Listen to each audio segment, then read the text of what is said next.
August 31st. Because the chair and vice chair are not present, the first act of business is going to actually be to nominate a chair for the meeting. Do I hear any motions for nomination for the chair? Did we do that already? We did that already. But we have to do officially. Okay. John Farney for chairman tonight. Seconded. All in favor? Aye.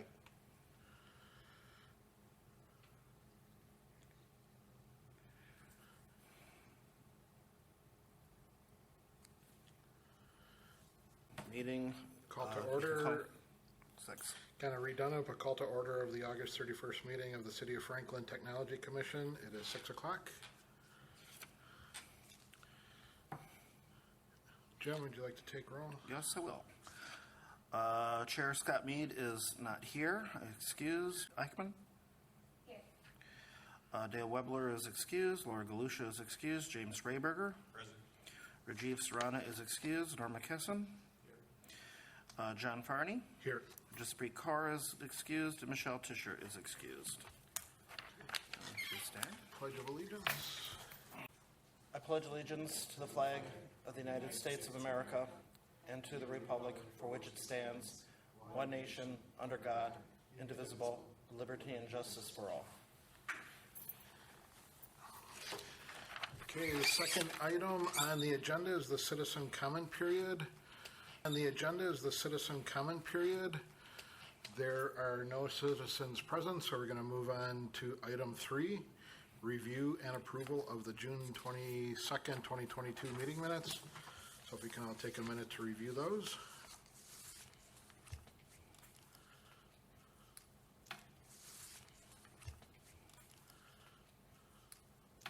You have this on record? Okay.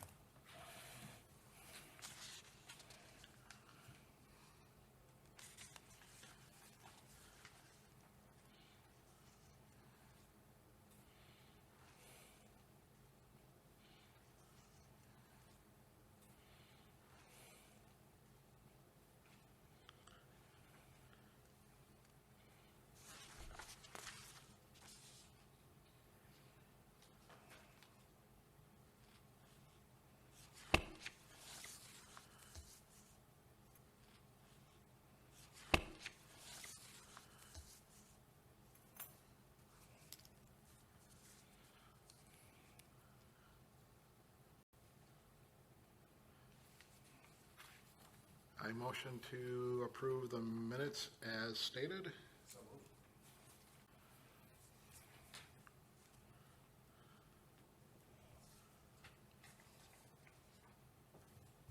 Second. Second. All in favor? Aye. Aye. All right, item number 4 on the agenda, review integrated public wireless emergency notification system, WENS service integration. Okay, this was requested on behalf of the police department. It also touches on the health department as well, that also does a lot of the testing of the system throughout the years. First of all, we're going to have bouncing around left and right. So first of all, what is WENS? Well, it's our wireless emergency notification system. It is a product of Inspirion Logistics, which allows for emergency alert notifications to be received upon subscriber cell phones and landlines. City of Franklin has been initially it was a replacement for air raid and tornado sirens in the areas where there was just not sufficient enough volume where it could be heard in the homes clearly by the elderly. Users do have to subscribe to this service. They have to fill out a form, which is on the City of Franklin's website, which then grants us authorization to turn around and send them warning messages to their personal phones or devices. The Franklin PD can send out additional alerts, such as child abductions or missing persons. It's Cindy Menke in dispatch that sends those out. And then the Franklin Health Department works with a group of volunteers. And they actually test the system at least annually to make sure that it actually is doing what we think it's supposed to be doing. And they will send out a test alert, and then the volunteers guarantee that they actually turn around and do receive it. IPAWS, turn around and do receive it. IPAWS, which stands for Integrated Public Alert and Warning System.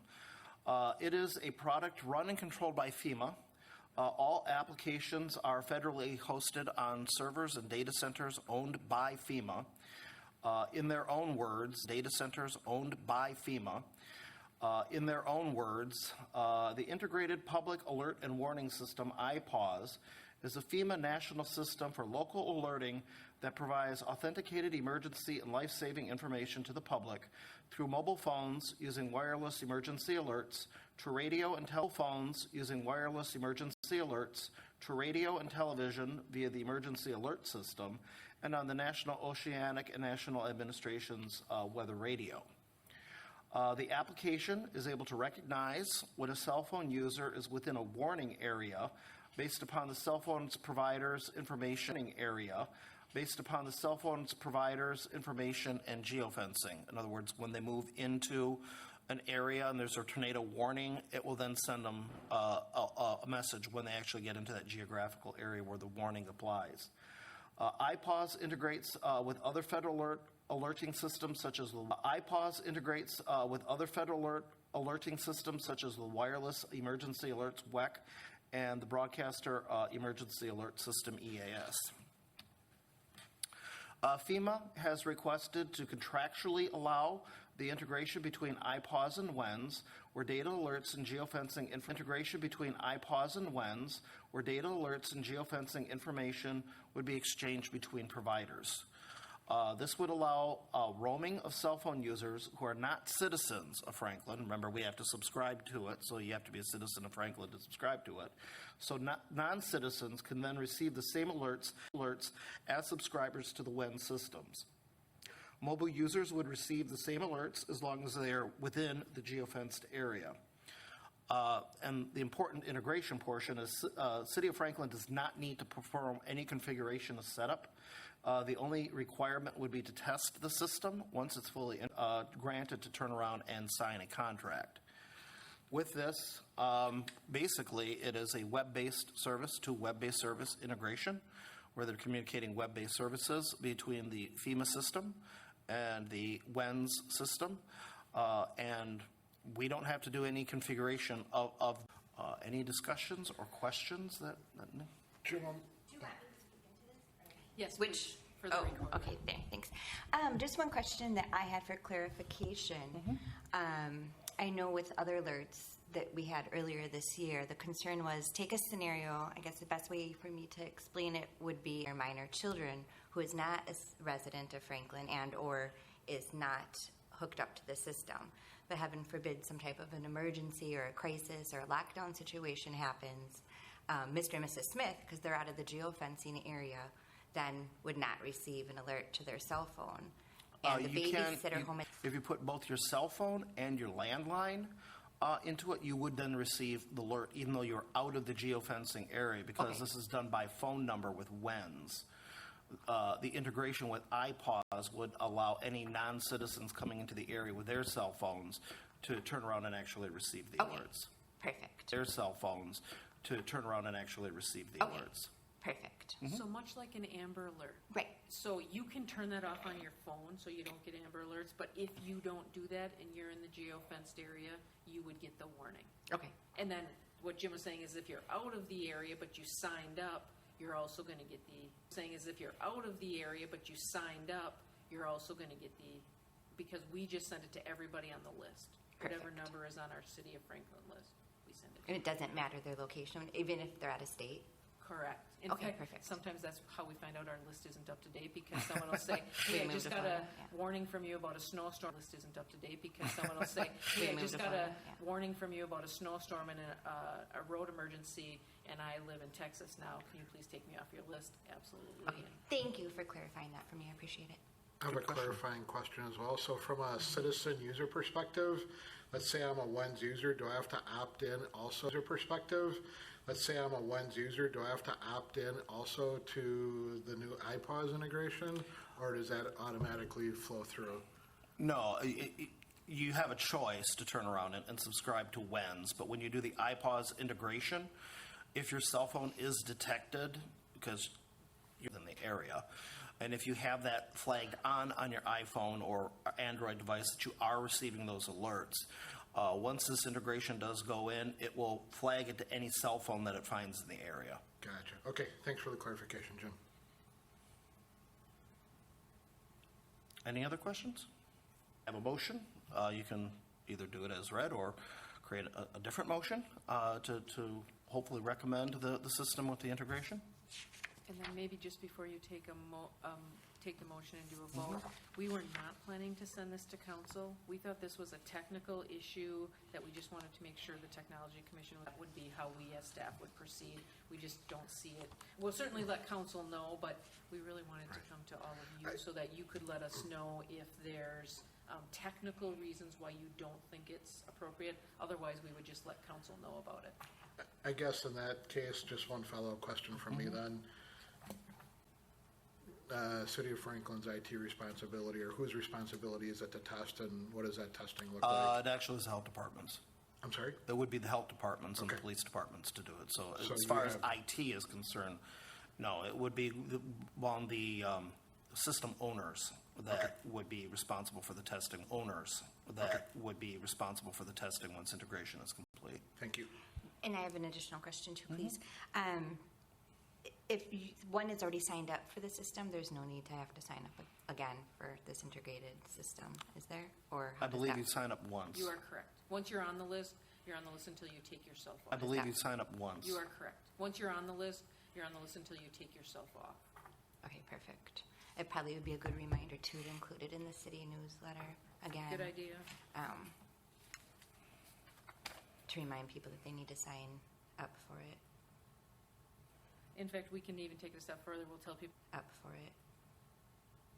In fact, we can even take it a step further. We'll tell people they need to sign up, and we'll say, hey, by the way, because we have a city newsletter actually going out September 20th-ish, so we can also tell them that this is going to be activated, because it's going to take some time to get set up. So that's a really good Right. point. And maybe even on our website if that's possible. Yep. A lot of calls that I, Good right. point. And maybe even on our website if that's possible. Yep. A lot of calls that I have received in the end, my constituents turn up to be not signed up for the system. So many are not aware, at least in my district, that they that they do indeed need to register for it. So thank you.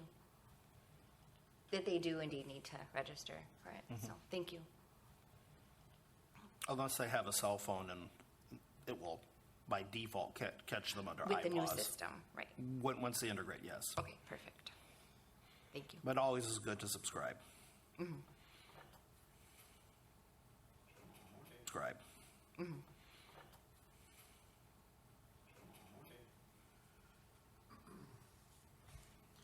So I'd like to move to recommend the integration of the FEMA IPOS system and allow data communications, cellular, and alerts to be shared between the one service provider. Allow data communications, cellular, and alerts to be shared between the one service provider. Second. All in favor? Aye. Good overview, Jim, thanks. Yes, thank you. Item 5, good overview, Jim, thanks. Yes, thank you. Item 5 on the agenda, review the Criminal Justice Information Services, CJIS, biannual security audit policy. Now, when I sent out the zip file, I did it just before vacation.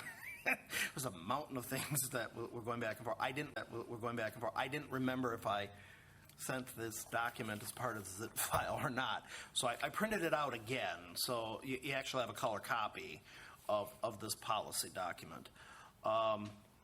This policy document basically is part of the results of our latest where we are not compliant in 3 areas. One of them we have already addressed and resolved.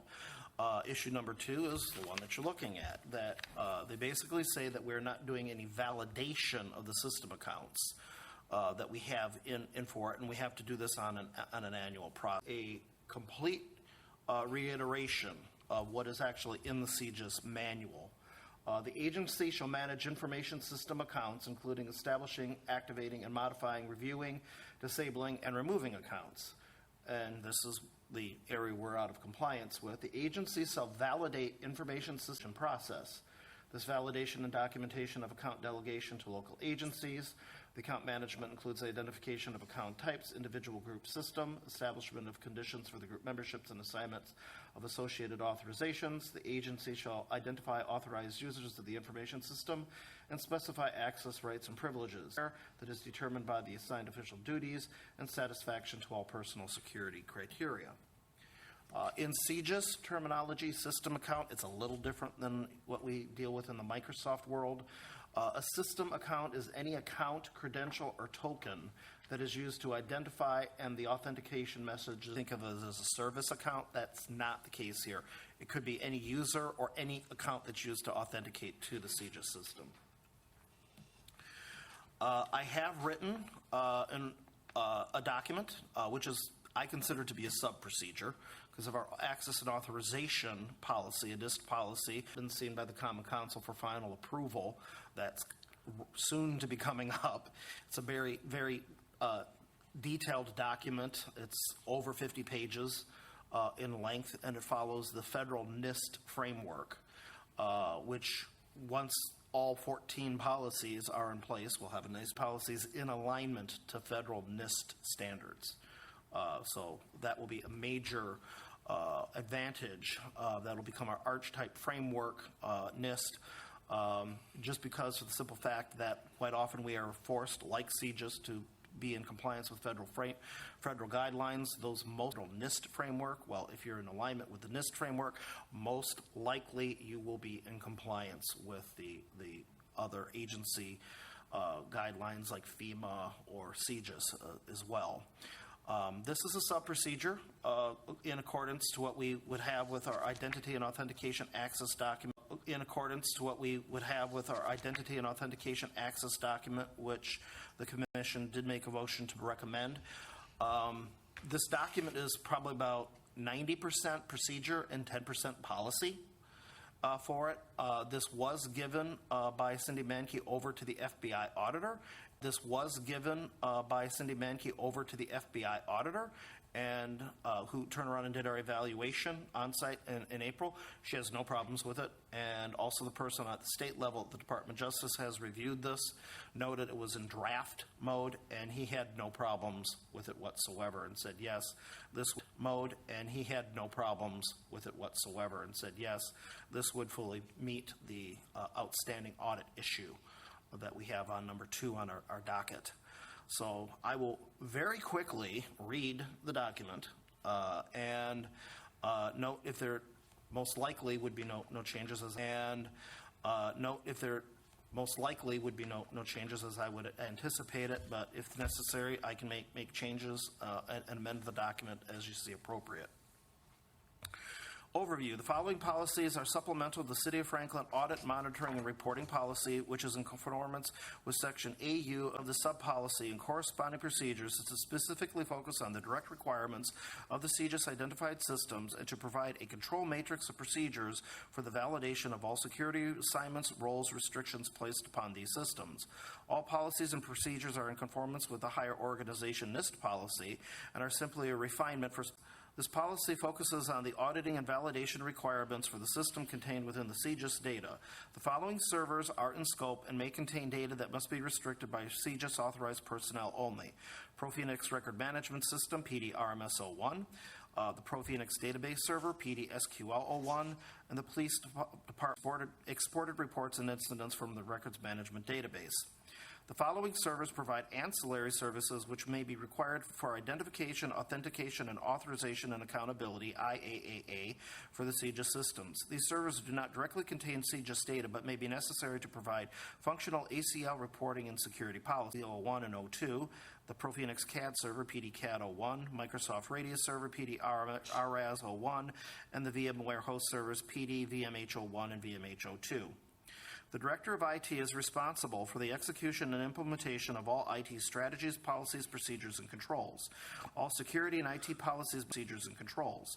All security and IT policies must be approved by both the Director of Administration and the Technology Commission, following a paradigm of distributed governance and oversight. The Director is responsible for the determination of IT procedures and standards, along with the communication of these guidelines to all departments within the City of Franklin. Reporting and validation of the security controls is to all departments within the City of Franklin. Reporting and validation of the security controls is to be undertaken by the Director every 6 months, with the results given to the Police Department Communications and Dispatch Manager for CJIS compliance reporting. The scope of the audit will directly pertain to in-scope CJIS systems and optionally may include ancillary to in-scope CJIS systems and optionally may include ancillary systems, network equipment, and perimeter security services. The annual FBI CJIS compliance report will be reviewed by the Technology Commission, which may include supplementary information within the 6 months internally generated audits. And this is now where we go into the procedures. Security control network ACL restrictions. A series of access control lists exist on the core switches that restrict TCP/IP traffic from remote offices to the police department. Bidirectional network traffic to the PD subnet is only allowed for the data center subnets with specific computers at the fire department. Procedure 1.1, verify the ACL on the core switches have not been modified since the last auditing period. Identify any ACL entries that have changed or been modified. 1.2, verify that the network devices in remote subnets cannot ping or access devices that is not being correctly blocked by the ACL. Security control 2, privilege account and server access. Only users that have been designated by the IT privilege administrators or members of the IT extended administrators groups should have direct access to the servers and consoles. No users other than these groups should be able to successfully establish remote connections to the CJIS. Verify that the domain administrator account is in a disabled state. Verify the last login time that the account was used. 2.2, verify that no accounts exist within the built-in domain administrators global group. Only the built-in domain administrator account should be a member of this group. 2.3, verify on each CJIS compliance server that the only member of the local administrator group admins and COF network admins or the Franklin IT extended admins domain global groups. No other user account should be granted local administrator access. Verify members of the COF servers admins and COF network admins are IT personnel authorized for these roles. The user account should be the secondary IT accounts that begins with the Procedure 2.5, verify members of the Franklin IT extended admins are assigned to the police department captains and sergeants. Identify any account that is not a member of this role. 2.6, verify that only members of the COF server admins and COF network admins have login. Identify any account that has been granted administrative access to the vCenter Farm and VMware servers that is not a member of these groups. Security Control Matrix 3, Identity, Access, and User Roles. All user accounts that have been created and modified require that the user ID request form be created and submitted by Human Resources. For new employees, a COF new user request form, background check, drug test, modification of the account is not permitted without the corresponding paper form. 3.1, identify all newly created accounts within the past 180 days. Verify that a new user request form has been created and recorded for each user. 3.2, identify all modified accounts within the past 180 days. Verify that the COF for each user. 3.3, identify that all employees and contractors have been terminated within the past 180 days. Verify that a COF termination request form has been created and recorded for each user. 3.4, verify that all users that have been terminated within the last 90 days have been placed in the disabled users OU with the directory. Verify that the accounts have been contained within this OU have the disabled flag set to enabled and the account expiration date set to the last date of employment. Identify any account that is older than 90 days that has not been deleted from Active Directory. 3.5, verify all accounts within ProPhoenix match an active account within Active Directory. Verify all accounts within ProPhoenix match an active account within Active Directory. Validate that any security account listed within ProPhoenix has an active employee account that is not designated as a terminated account. 3.6, create a register of all ProPhoenix users currently defined on the system with a corresponding role. Create a register of all ProPhoenix users currently defined on the system with a corresponding role and account. Verify that each user has been assigned to the correct department role. Within ProPhoenix, that would be administrator, dispatch, detective, officer, court records, and evidence and property. Those are the roles. Security Control 4, access. Those are the roles. Security Control 4, access, database, and computer policies. Several security mechanisms have been implemented in order to safeguard data access across Tier 3 systems. Active Directory group policies have been implemented in order to set standard password policies and system login notifications across groups of computers. Database login notifications across groups of computers. Database privileges and right has been established to restrict the database and SQL servers. Access control lists have been applied to file system directories to secure folders only to users within the corresponding NTFS permissions. In order to fully safeguard the environment, each security control must be in place, appropriately configured in accordance to the security policy. Team root folder on the PD file 01's file server, NTFS permissions have not changed over the past 6 months. NTFS permissions are only granted to roles-based global groups and not to individual user accounts. Identify any NTFS folder permission that has changed before the reporting period. 4.2, validate for each team root permissions are enabled and configured to audit the creating, modification, deletion, and permission changes on files. Create a test file for each directory and delete it. Confirm that the Windows Security event log recorded the event. Identify any auditing permissions that have changed since the last reporting period. 4.4, RMS incident attachments server instead of being stored within the database. Validate that the Franklin KPI account is the only account that has access to read and write permissions to the file store on the F attachment directory on the PD RMS01 server. Validate that full auditing is enabled for this directory. 4.5, system parameters are heavily used with the ProPhoenix of functionality and security access. Create a register of all ProPhoenix system parameters for the RMS system and identify any system parameter that has changed between reporting periods. For each change item, identify the corresponding ProPhoenix CRM, that's their incident management system, that was associated with their incident management system that was associated with a modification. 4.6, per Enterprise Identity and Access Policy, NIST AC2, all service accounts must be fully identified for a system and be recorded in the NIST Service Account Register. A service account is identified as any account that is recorded in the NIST Service Account Register. A service account is identified as any account that is used to start services, launch batch jobs, launch scheduled tasks, or used to secure the communication channel between IT systems. Identify any account that is currently used as a service account and confirm that it is fully recorded in the NIST Service Register. Validate for the ProPhoenix system is fully recorded in the NIST Service Register. Validate for the ProPhoenix system the following service accounts are KPI used to secure the database and communication between the RMS and the SQL server, MFC admin used to secure print jobs to the Microsoft Exchange messaging, and Notify used to secure text messages and Exchange messaging, and Notify used to secure text messages and SMS messages. 4.7, service accounts are only granted a minimum security privilege to the system and within Active Directory domain. Validate each service account that the Active Directory rights are that only of a domain user, and the account is not a member of any higher be defined as a local administrator on a specific server or explicitly granted elevated rights via the local security policy. 4.8, service accounts must have the password recorded within the IT password vault, confirm that the password has not been changed for the reporting period, and the service account passwords are stored in the vault. All passwords must be complex passwords. 4.9, service account must not change password, and password never expires. Verify the account restrictions are specified for each service account. 4.10, only IT server administrators are allowed to have direct access to the database servers. Only members of the Franklin COF servers admins are allowed to be local SQL administrators on the PD SQL01 server. Verify that no other user. 4.11, database security policy restricts the usage of the SQL server mode Windows authentication account and control only. Verify that the ProPhoenix is establishing communication to the database service using the Franklin NT KPI account, service account only. The built-in SA account should not be used for database communications. 4.12, only specified databases. Validate that the ProPhoenix database that only IT administrators and the Franklin KPI service account have database security rights of DB Data Reader and DB Data Writer. The ProPhoenix database on the SQL server is defined as Franklin Police, that's the main database, Franklin DW is the statistics summary database, Franklin TR, the log GPS coordinates for the squad activities. 4.19, Active Directory contains group policies and control screensaver activation and prompting the user for the password to unlock the computers.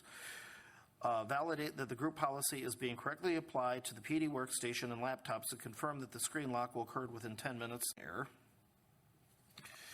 4.14, Active Directory contains group policies that control the CGIS required system notification that they are accessing a protected system. Verify the group policy is being correctly applied to the PD workstations and laptops, and confirm the legal text matches the system notification requirements defined in CGIS Policy 15. Active Directory contains domain-level enterprise password policies. These policies control the password length, expiration history, complexity setting, all Active Directory-enabled devices on the network. Verify that the password policies are being correctly applied to all PD workstations. No active user account has a password that exceeds the minimum password age. Have not changed since the last auditing period. 4.16, ProPhoenix password settings are controlled by the application security subsystem and not impacted by via group policy.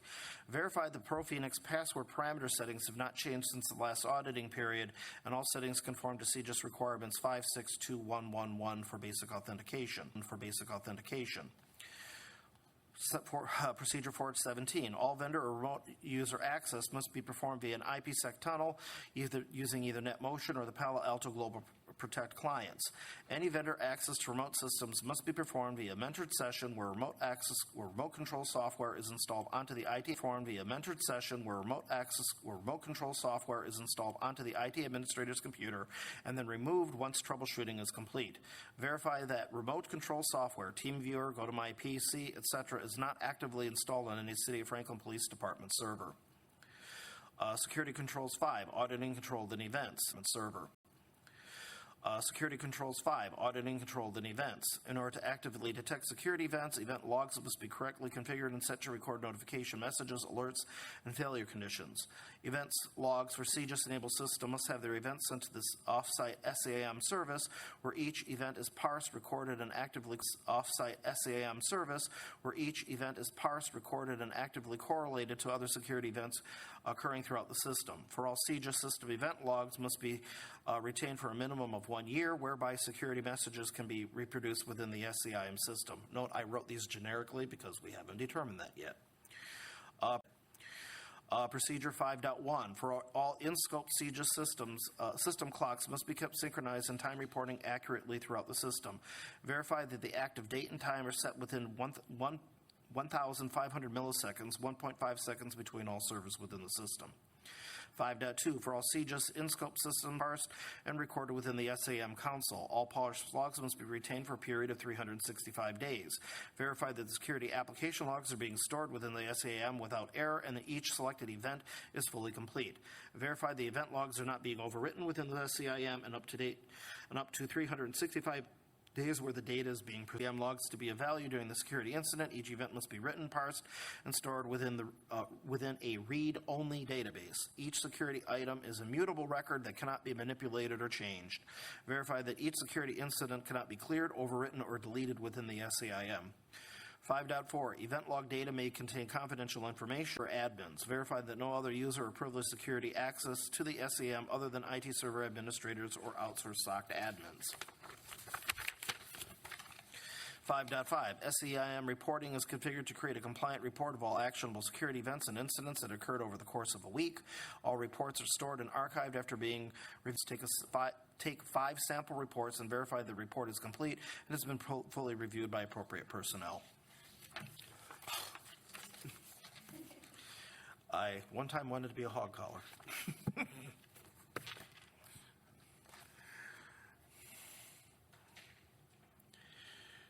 Yes. This is a biannual audit policy. Mm-hmm. Where are the audit reports stored? I didn't see that. The audit reports is going to be stored in the IT auditing share area for CJIS for where we actually keep all the audit report information. Does that need to be stated in here? It's not required. Okay. Nitpicky, your page header has a spelling error in it. Oddity, oh, good. I'm sure I'm going to have in here too. There's a couple spelling errors. And then one last question. In the overview, it talks about providing a control matrix of procedures. Is that part of this document? That's basically everything I just went through from page 2, security to 3, etc. That's the control matrix. It's in written form instead of a traditional form. I could change the word matrix to a different word. I just started looking for a matrix. That's the engineering. Actually, I had one more question. At one of our last meetings,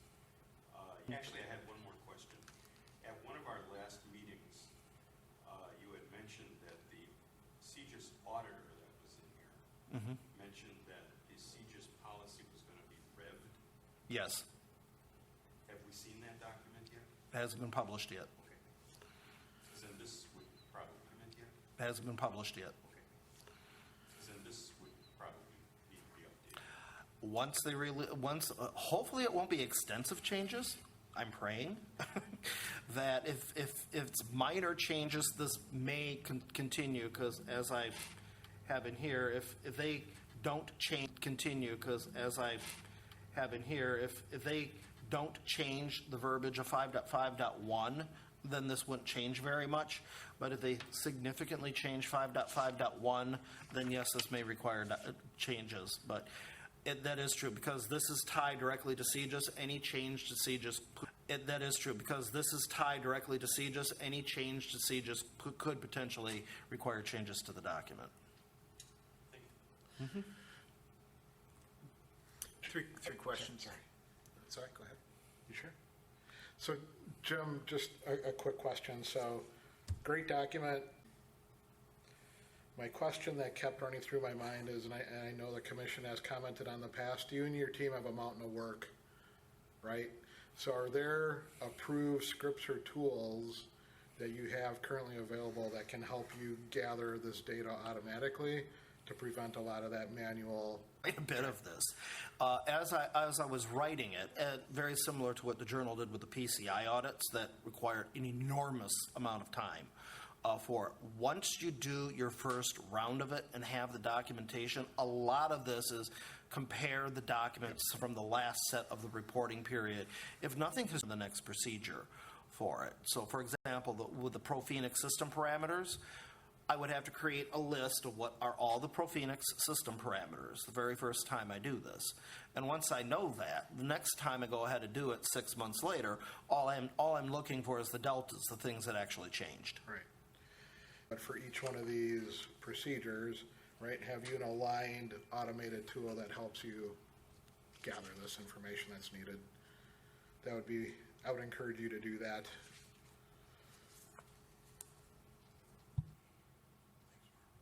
Got it? Okay. 4 questions. Got it? Okay. 4 questions. Very first one is, are we current in our, would we pass the audit if we were audited this way today? Yes. Okay, so Are we doing everything that I That is just so turned good. around and said yes? Because I just checked this. Are we doing everything that I That is just so turned good. around and said yes? Because I just checked this before we were actually physically audited in April. Okay. For it. So I feel very confident that everything in here, there's not a delta item that's sitting out there outstanding Right. that we are not currently doing or in compliance with this. Right. That we are not currently doing or in compliance with this. I need to make sure that, all right, we're in compliance today. Now we need to stay in compliance down the road, that someone just doesn't go there on a wild hair because someone else told them to do it and suddenly make a change to the system. Right. And suddenly make a change to the system. Right. When will the first audit after this initial one be completed, and by whom? I normally try to, because I know there's a January audit on it that normally it's normally around the second or the third week of the audit. So I try to turn around and make sure that this is in place at least 30 days before the first audit. So it's going to fall somewhere between probably December and then June when I turn around and actually do these. Who will be doing the audit? You're auditing your own environment? There's no one else that would have security access to be able to do or understand it, unfortunately. The only other place I could do it would be to have an outsourced person turn around and come and actually do the audit. I mean, rare is it that in commercials? Just a comment. Right, and I agree with that, and I think it aligns to a discussion we may have started last time around, I could see that aligning with an item of like a broader IT risk council that the city of Franklin stands up. That And independence. Yes. From the actual Correct. work that needs to be done. So the only thought I have on that is this is an internal policy that CJIS requires us to do our own auditing. So in the scenarios that you both just mentioned, an external would make sense. But this one is really just CJIS standards and the CJIS auditors telling our IT director that he needs to make sure all these things happen. And so, what did you call it, Jim? A sub-policy It's a sub-policy. procedure. So it's really more of a checklist So a than it is. self-assessment? I think it's a self-assessment because I've been through a lot of CJIS. Self-assessment? I think it's a self-assessment because I've been through a lot of CJIS audits. And so I don't think CJIS, you could certainly ask the CJIS auditor if they would want this to be third-party analyzed. But I think the idea is for Jim to go through it on a regular basis so he knows they're doing it. So when the CJIS auditor comes in, he can on a regular basis so he knows they're doing it. So when the CJIS auditor comes in, he can say yes. And if they want to check him, they can check him on it. Right, and I've never had a CJIS audit go into this level of detail. As part of what we would be doing on our own internal audit, they've never literally gone, I now want to turn our own internal audit. They've never literally gone, I now want to turn around and see all your request forms. They require us to actually have the process in place and a documented process and the forms, but they've never actually asked for them yet. Maybe someday that'll change and they'll go ahead and do it. But I do this just to verify that we are following our own procedures. There's probably prudence in wanting to make sure that you do have some sort of periodic oversight or overview of what you're doing outside yourself, so that you are, and that just as a consideration, I know there's cost with that. However, it probably would come down the road sometime of where there's reliance upon the information that you're providing to be substantiated by someone other than yourself. Those are my questions.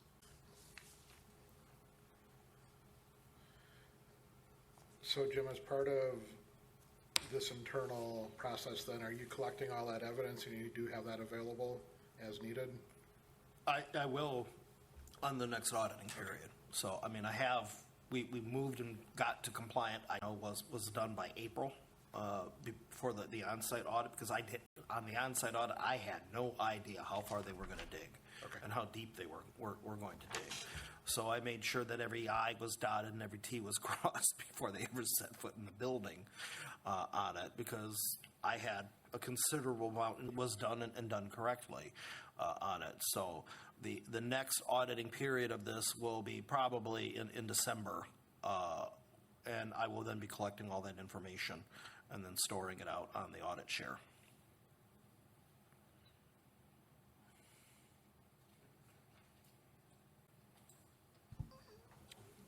Jim, I guess I'd be remiss without asking this question. Is there anything? Oh, okay, perfect.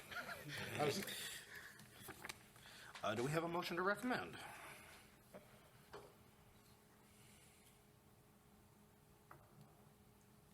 And this, even though it's a sub-policy, I believe this. So I think I'm going to motion to recommend, but based on a couple small changes that were noted in the discussion. And Commission, do we want to see another copy before that moves on to be fully approved, or are we confident that these small? Okay. So I would like to motion to recommend the policy document CJIS biannual security audit policy with the requested changes that were discussed in today's meeting. I second that. So that would be identifying script and tools to have an outsourced personnel to perform the actual review in addition to IT. Correct. And then a few of the grammar Yeah, and things, clean up. Yep, typos. correct. Thank you, Jim. I'm writing this down for Lisa. I'm writing this down for Lisa.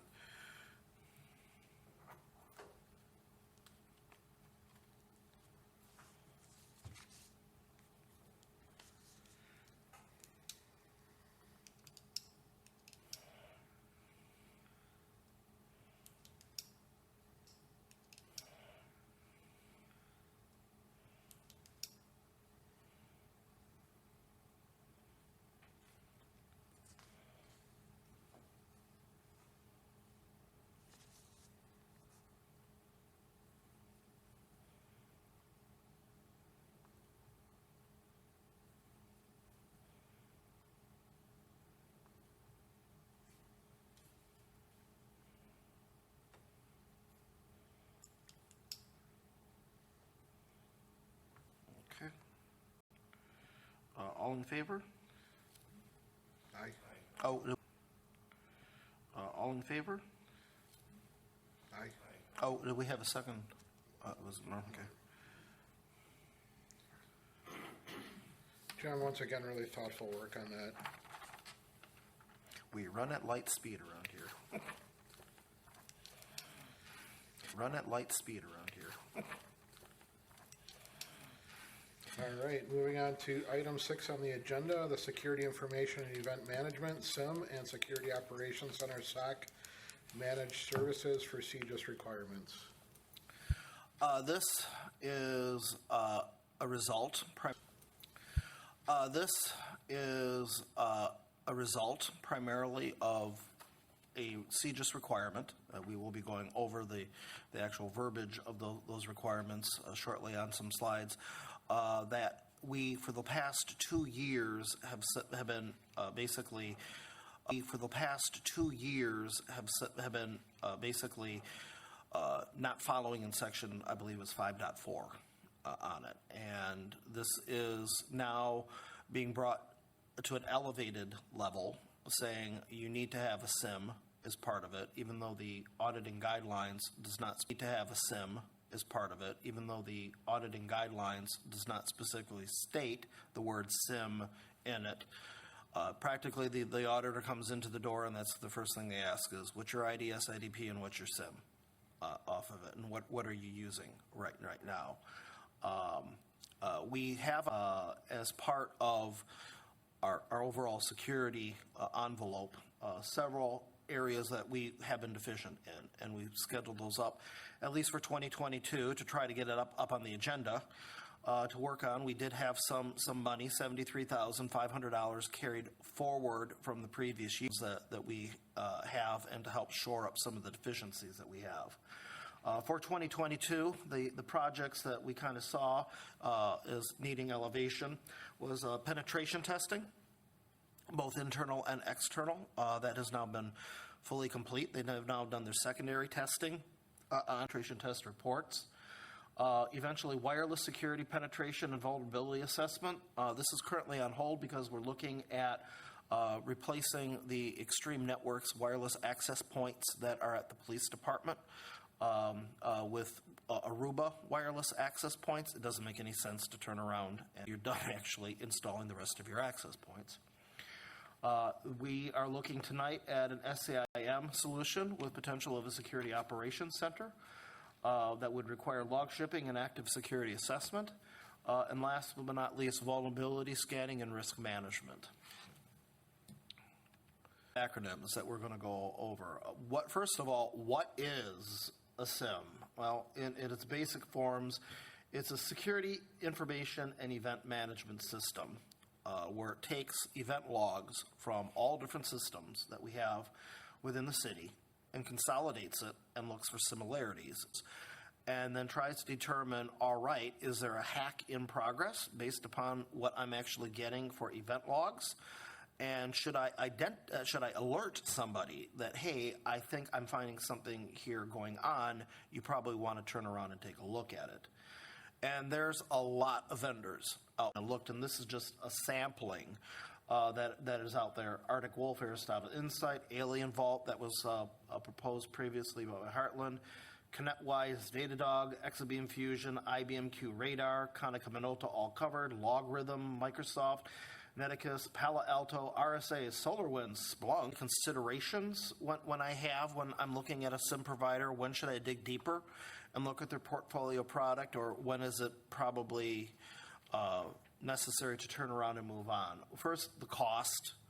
Because we're dealing with such a breadth of various vendors that are out there, the cost of their solutions are going to, for banks, some of them for major institutions, and hence they may have their own security operations center for it. So when I look at it, it also is complexity. Am I looking for a place like a bank that has in-house security operations center where these are highly trained, highly skilled professionals in using these tools, or is it going to be designed basically for a much smaller organization, an SMB that is out there and do not have the level of expertise that a bank or a casino might actually have? Is it multifaceted? What types of functions does it do? Does it do SIM like SOAR, where it does like workflows and event chains for it? Does it do fully managed detection and response for it? And another big one is this designed to be on-premise, where we have to put it on our systems and our resources and commit to it, or is a system that is primarily out in the cloud? Some like SolarWinds that require us to install it on a dedicated server. And if we do it on-premise, it's going to require extensive amount of configuration for it, unlike a cloud-based service that a lot of it is already pre-configured for you. Why are we currently doing this right now? Well, CGIS requirements version 5.9. The driving force behind this is we're doing this for CGIS compliance needs. Both in 2022 off-site and on-site FBI DOJ audits determined that Franklin was out of compliance with Section 5.4. Jim, we're going to have to hold tight. Yep. Section 5.4. Jim, we're going to have to hold tight. Yep. He actually walked down the room. Yes, he did. When we don't have a quorum, we Yep. can't continue. When nature calls. Calls. Jim,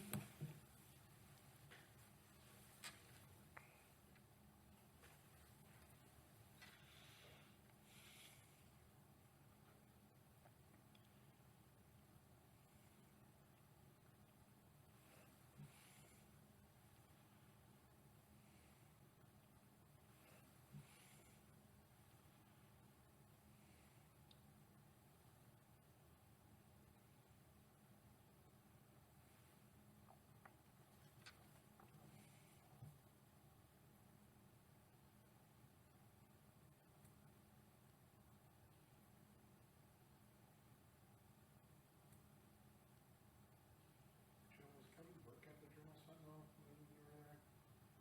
He was one of the application directors. Seim reported to him. No, but he was actually on the Technology Commission at one point. Kevin was? Yeah. No, but he was actually on the Technology Commission at one point. Kevin was? Yeah. It was before you.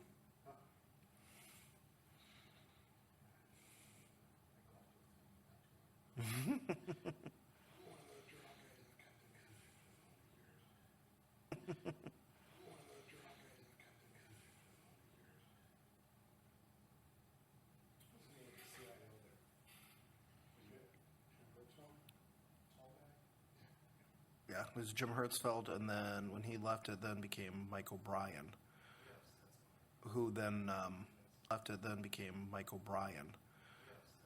who then left once they basically sold the company. He was on vacation when they did it, and suddenly they broke it apart where broadcast was split apart. Suddenly they broke it apart where broadcast was split apart from print services, and that's when he decided, no, I'm not interested. Oh, criminy. It's either 2003 or 2004 to 2010. Yeah, I started just when they were moving out of the old south wing, and they were then going to move up to the north building up onto the 5th floor for it. It was like one of the first things I did was, my desk was literally the first one that got moved all up to that new area.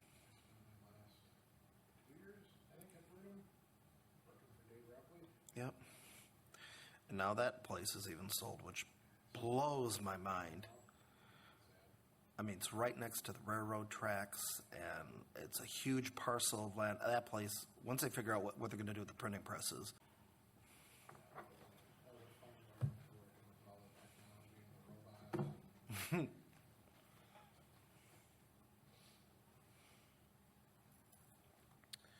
Okay, we're now back to a quorum.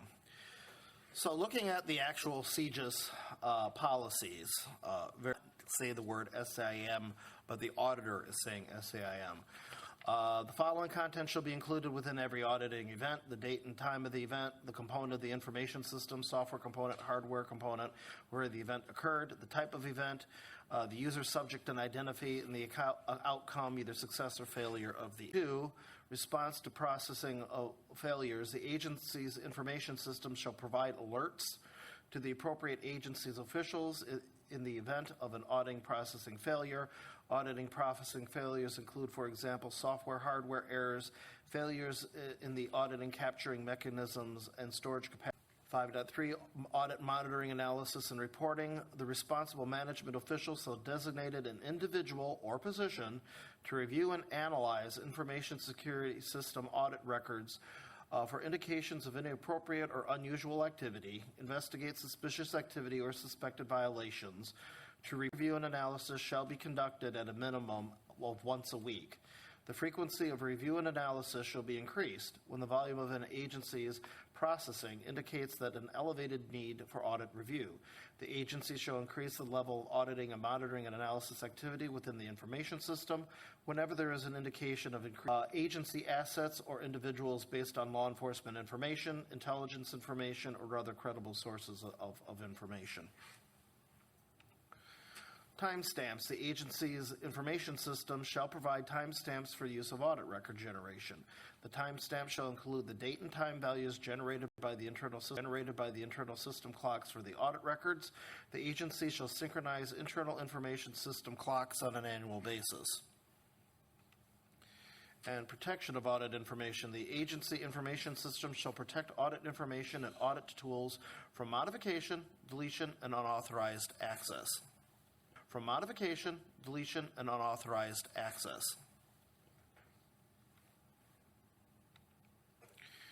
And audit record retention. The agency shall retain audit records for at least 1 year. We currently are not. Once the minimum retention time period has passed, the agency shall continue to retain audit records until it is determined that they are no longer needed by administrative, legal, audit, or other appropriate operational purposes. This includes, for example, the retention and availability of audit records relative to the Freedom of Information Act requests, a subpoena, or law enforcement action. The Freedom of Information Act requests, a subpoena, or law enforcement actions.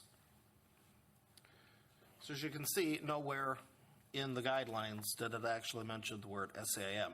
You can be in compliance with this if you want to dedicate an IT person to go through all the event logs once a week and determine anything that's interesting, write it up into a report, and send that report over to law enforcement, have it reviewed by law enforcement and signed off on it. You could do this manually. But no one has the time, obviously, to turn around and do it with a multitude of systems that we actually have here. And the volume of information just for the entire week would be a Herculean task due to the amount of informational events that actually occur in that time period, let alone the firewall looking through the firewall logs and then determining it. It just is not realistically humanly possible. So what exactly is an SAM or a security event information and event logs and messages for multiple systems and stores them into a single repository? Sometimes it's also a data lake. The SAM will generate alerts if pre-configured events are detected, and will compare these alerts across systems. For example, a user generating 5 invalid login attempt alert. An SCIM may use artificial intelligence technology to determine if events across systems are correlated and are statistically relevant, and will combine the information into a single security event or alert. A SCIM may require training of the AI to see and view so much information before it's able to determine what is statistically relevant and what is not statistically relevant. It needs to know what normal is. And manual configuration for known relevant applications and security events. We used to at one point in time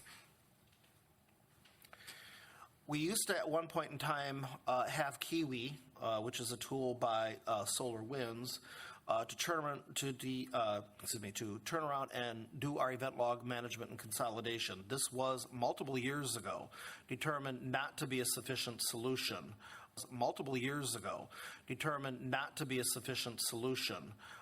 By the FBI during our audits. The older SolarWinds Kiwi syslog collected log files from systems and simply stored the events for retrieval. Kiwi could not do any analytics or correlation of the activity. It basically just sat there and stored system event data, and you could manually search the repository for all events on multiple systems that met specific event criteria. It did not automatically turn around and send you alerts, nor it could turn around and determine if there was any correlation, of activity between systems.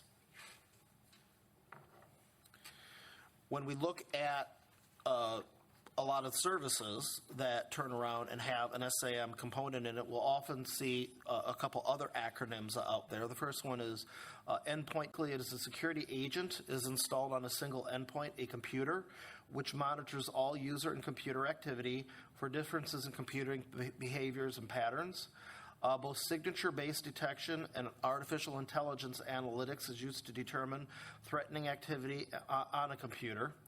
It's also ATM, which is Advanced Threat Management, and that's being used right now in place of an intrusion detection and prevention system, and that has been approved by the FBI as a replacement for IDS-IDP.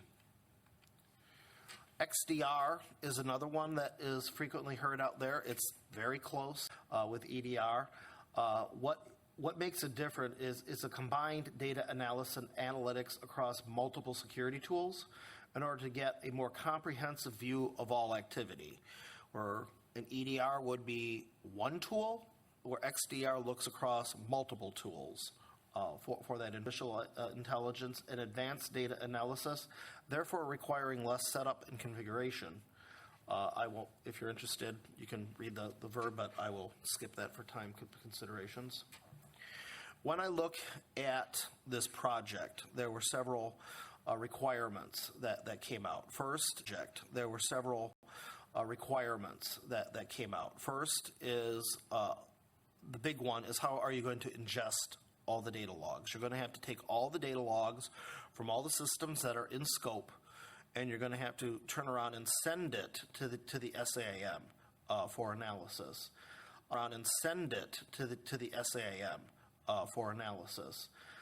For us, the in-scope servers for that would be the Profinix record management system, the Microsoft SQL database, which is used by Profinix, and the main file server over it. And then we also have the associated servers as we saw in the audit, which is the Active Directory domain controllers, Bitdefender, the VMware host servers, and all of the Palo Alto firewall information as configured through the Panorama Management Console. If the auditors determine we may have to also include our wireless network information if they determine it in scope, which that means it would need to communicate to Aruba Central for the wireless access points, and then also the Microsoft Radius server, which we use for authentication. The next step, have to turn around and configure the SEIM, train it for alerts to let it know what is interesting, what event message is actionable, and what event log is just noise or information. You don't have to pay attention to it. It's not important. Configuring that manually is a information about the application that you're dealing with. For example, if I was doing it on a Microsoft SQL server, I would need to know an enormous amount of information about all the different types of event logs and events that a Microsoft SQL server may generate, and determine what I want to turn around an alert on and what I don't want to have alerts over to the security personnel. So stuff you do want to alert on, you have to configure it, send it to the appropriate group. Audit logs must be immutable. So in an SEIM, it means they can never change. Once they are parsed, it is immutable. They must be preserved for 1 year, as we saw within the CGIS requirements. We have to account for storage capacity, which is a big to-do, particularly with the firewall. We estimate it takes about 5 terabytes per year just to turn around and store all of that auditing information. That's a lot of data. On site, if it's going to be a hosted system, it must be SOC 2 compliant. And if they do have a dedicated governmental cloud for governmental servers, that would even be preferred as well. That would be FedRAMP. In addition to the core requirements, there to various vendors, a series of technical requirements that I started noticing for our specific environment and our specific IT department. One, a cloud-based service that has a large number of pre-configured events and event log parsers is strongly preferred. If I subscribe to a cloud-based service, they have other customers for the events, and they configured the alerts already. I don't have to do it. They're already aware of that traffic if they have a parser available for it.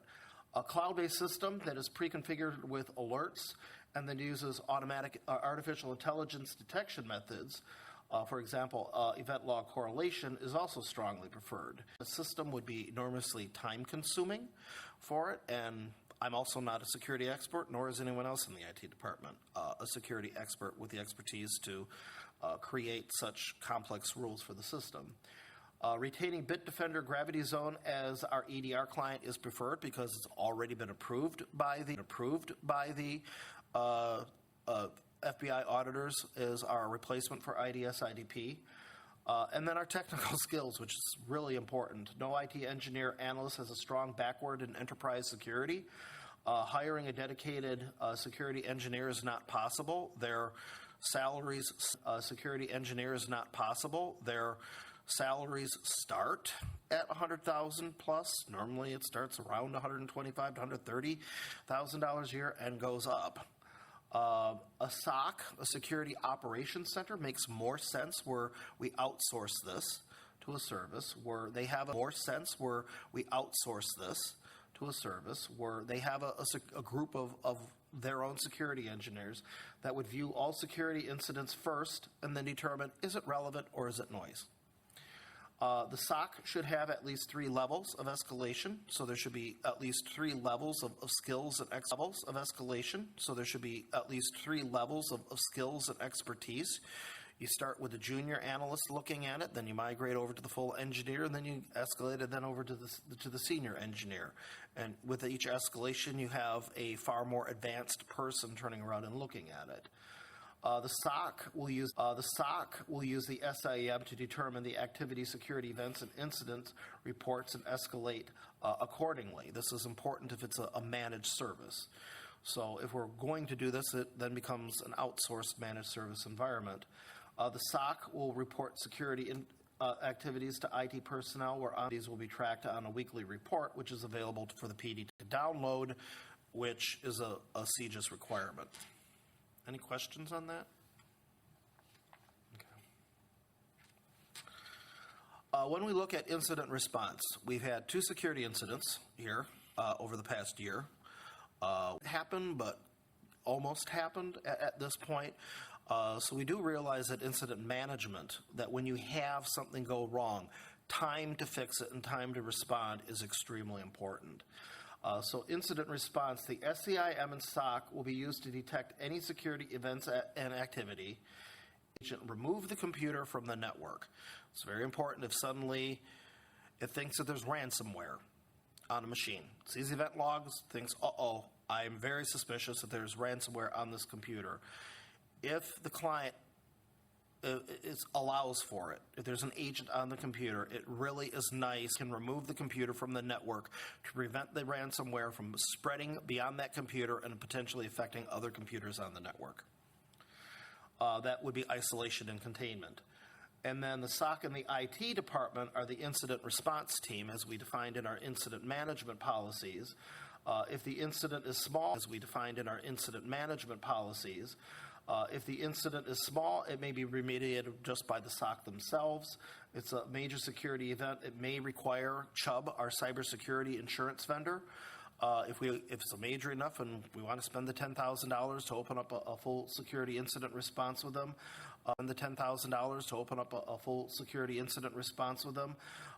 we will have to have their Chubb's security management team as per our cybersecurity contract.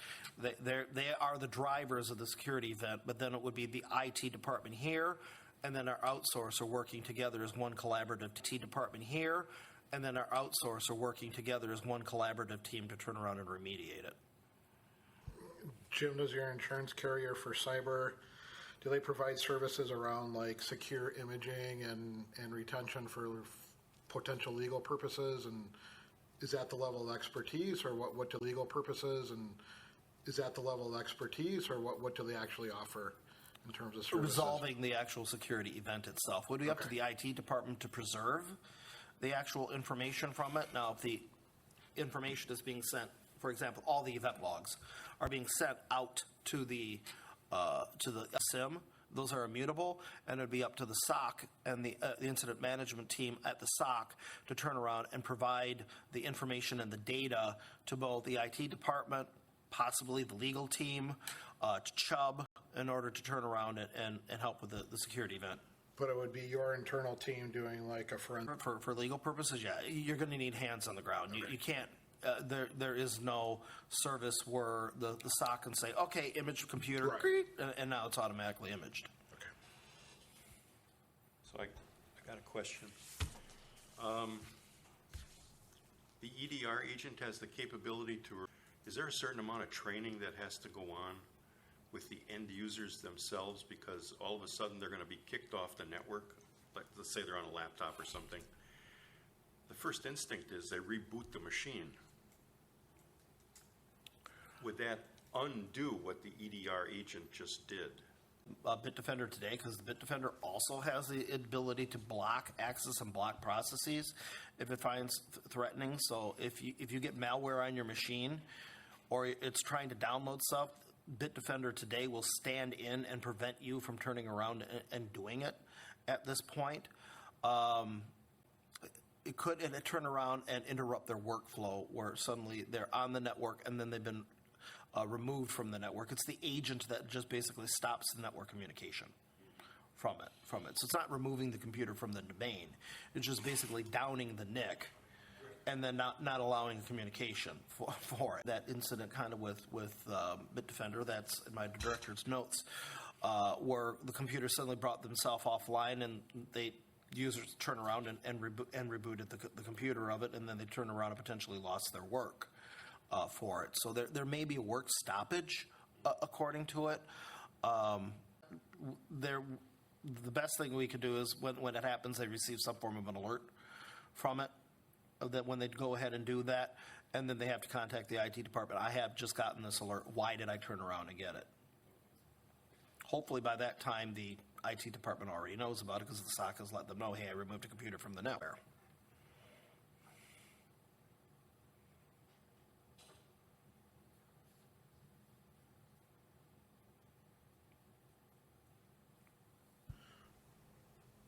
No, not all solutions have that capability.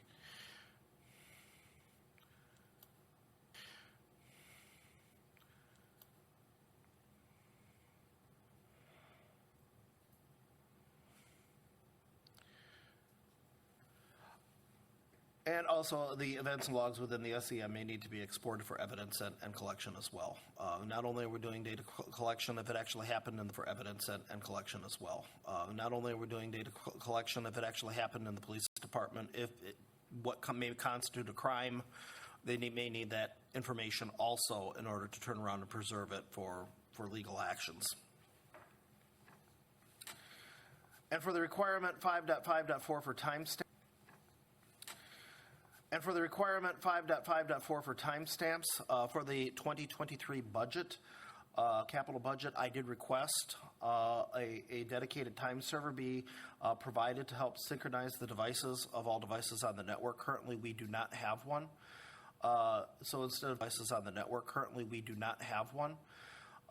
So instead of time synchronization being an annual process, manual, my goal would be to have it automatically happen using the STP or NTP protocols, where the devices are constantly keeping themselves up to date by the time server. So because we have a time server, are constantly keeping themselves up to date by the time server. So because we have a time server involved, we really don't have to worry about manually updating the machines on an annual basis. And that time server also could deal with wall clocks, security cameras, door access system, anything that communicates the protocols. It can then turn around and keep the time up to date. That communicates the protocols. It can then turn around and keep the time up to date. Because we are dealing sometimes with public safety, and timestamps are important. So when I looked at our core requirements and our technical requirements, indicating we're probably better off with a cloud-based service, in this case SaaS, indicating we're probably better off with a cloud-based service, in this case SaaS, security as a service, instead of doing this on-premise, I started creating a short list of vendors and solutions that are out there that would potentially be also within our price range. The short list is potentially be also within our price range. The short list is Konica Minolta, where they have all covered security services. Arctic Wolf, that really has made a big name for themselves, especially in small and medium-sized businesses. ConnectWise with Perch. ConnectWise recently bought Perch. Most people know ConnectWise for their incident management and the remote access software. They're now going into the security services as well. Rapid7 MDR and Palo Alto XDR. And Palo Alto, this was based basically on our main components of cost, complexity, multifaceted, and on-cloud via on-premise. What were the core project requirements and what were the technical requirements? Jim, I'm sorry, do you have a potential diagram of where your shortlist falls on the Gartner Magic? Okay.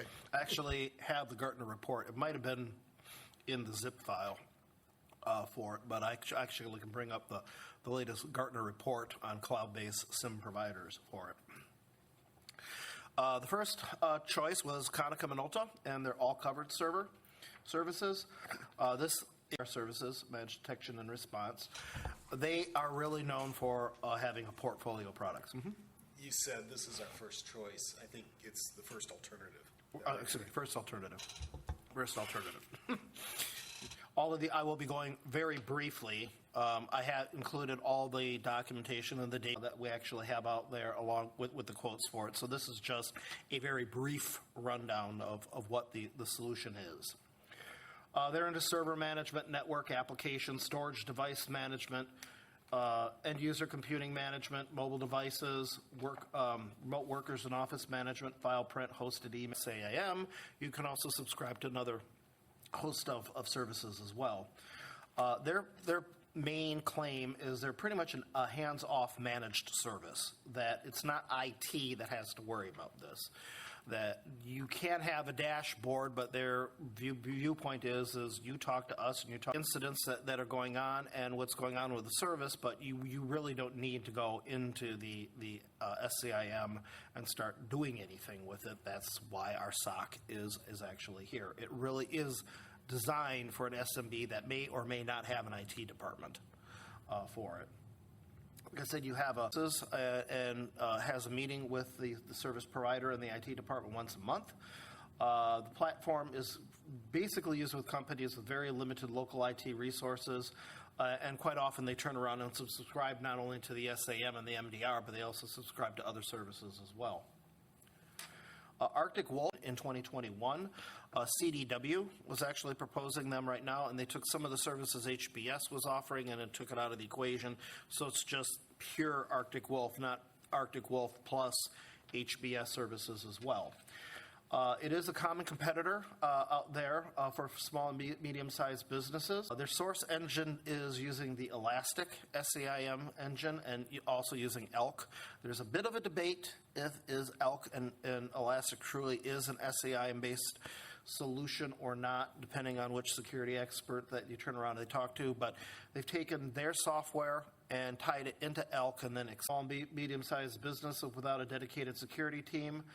SOC performs the Tier 1 analysis, which then a handoff to the local IT departments. There is a customer portal and dashboard.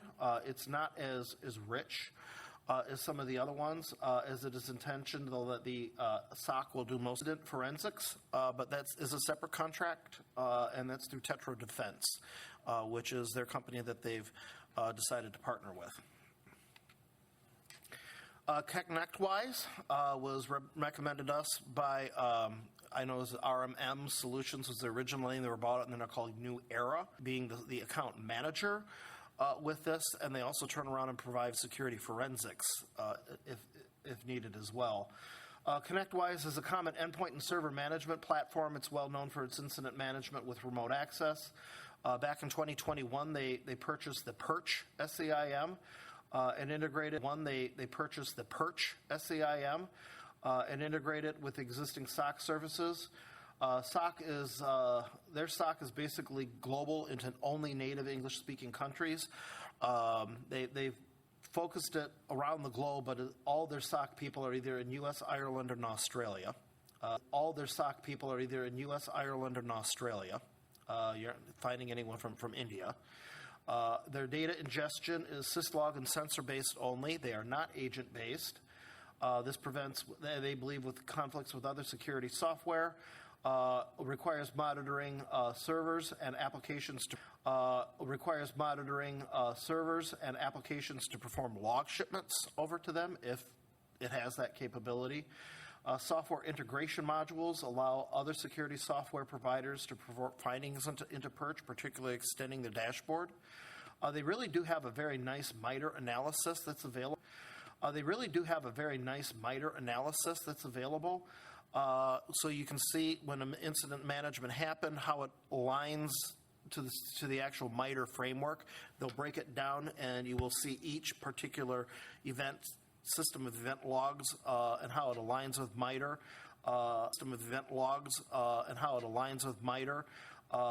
In it, but they do not, because it is not agent-based, give you any type of a process view of what actually happened. So if you had ransomware get on a computer, it can see what's being done through the event logs, but it doesn't have any other EDR detection capabilities that'll tell you, all right, I started this process called this process, nor does it detect any form of lateral movement as part of that either, as part of a tree. The dashboard is extensible, including many web parts from other integration vendors. They try to use their dashboard instead of generation of reports. So they figure, why do you need a report when you can turn around and run an ad hoc query on the dashboard instead? And as I said, New Era offers incident forensics and remediation beyond ConnectWise services. New Era is the integration and security services partner. Rapid7, I know some people attended the demo on this one. We're looking at their insight detection services. Rapid7 and Splunk are probably the most recognized vendors right now out in the field. Splunk is right now being used by Greenfield and Greendale. Oak Creek right now is using Security Onion, an open source tool for their SAM solution. They do offer other services within their portfolio. So in threat command, Insight VM is their vulnerability management, AppSec is their application security testing, Connect is their orchestration, Insight Cloud, cloud security, Metasploit penetration testing, which the journal used, and then T-cell application monitoring and protection. Insight Rapid7, it does use the same agent for all services. So if you wanted to subscribe to other services, you don't have to upgrade the agent on it. XDR is available if you subscribe to their elite version. So it'd be the SEM plus EDR functionality to it. Basically, the SEIM deployment, where Elite offers the XDR functions, and there may be overlap with Bitdefender as well. So some Bitdefender modules may not be required, or we may decide Bitdefender can go away if we can get all of the functionality off the XDR client. The Elite agent does allow the automatic quarantine for it. There are no quotas on data logs, how much data you may turn around and send up to the SIM, which can be very important. And they also do not have any storage limits. They do only keep 13 months of data storage limits. They do only keep 13 months of data, though, but it is unlimited in that amount. They do use 7 AI analytics engines, hence the name Rapid7 for it. So we have network traffic analysis, user behavior analysis, attacker behavior analysis, deception technology analytics, threat intelligence, attacker behavior analysis, deception technology analytics, threat intelligence, and proactive threat hunting. New in 2022, they also now allow unlimited incident management, response, and full forensics at zero cost. This now makes it cradle to grave that if you have a security incident, they are the owner of it, and they will turn around and keep ownership of that incident until it is 100% fully resolved and you have collected all the evidence that you need. They used to have it where it was only 2 managed incidents. Per year. That is now changed where it is now unlimited.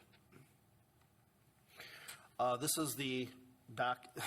I can blow that up on a different document if you want. But in quadrant 1, up here, a different document if you want. But in quadrant 1, up here, we have Exabeam up here, IBM with QRadar, Securonics, Splunk, Rapid7, and Logarithm. Splunk, Rapid7, and Logarithm. And then down here in quadrant thing 4, Garukal, I don't know what that is, Microsoft, Sumo Logic, and Fortinet. No one in the challengers quadrant. And the lower end people are in the challengers quadrant.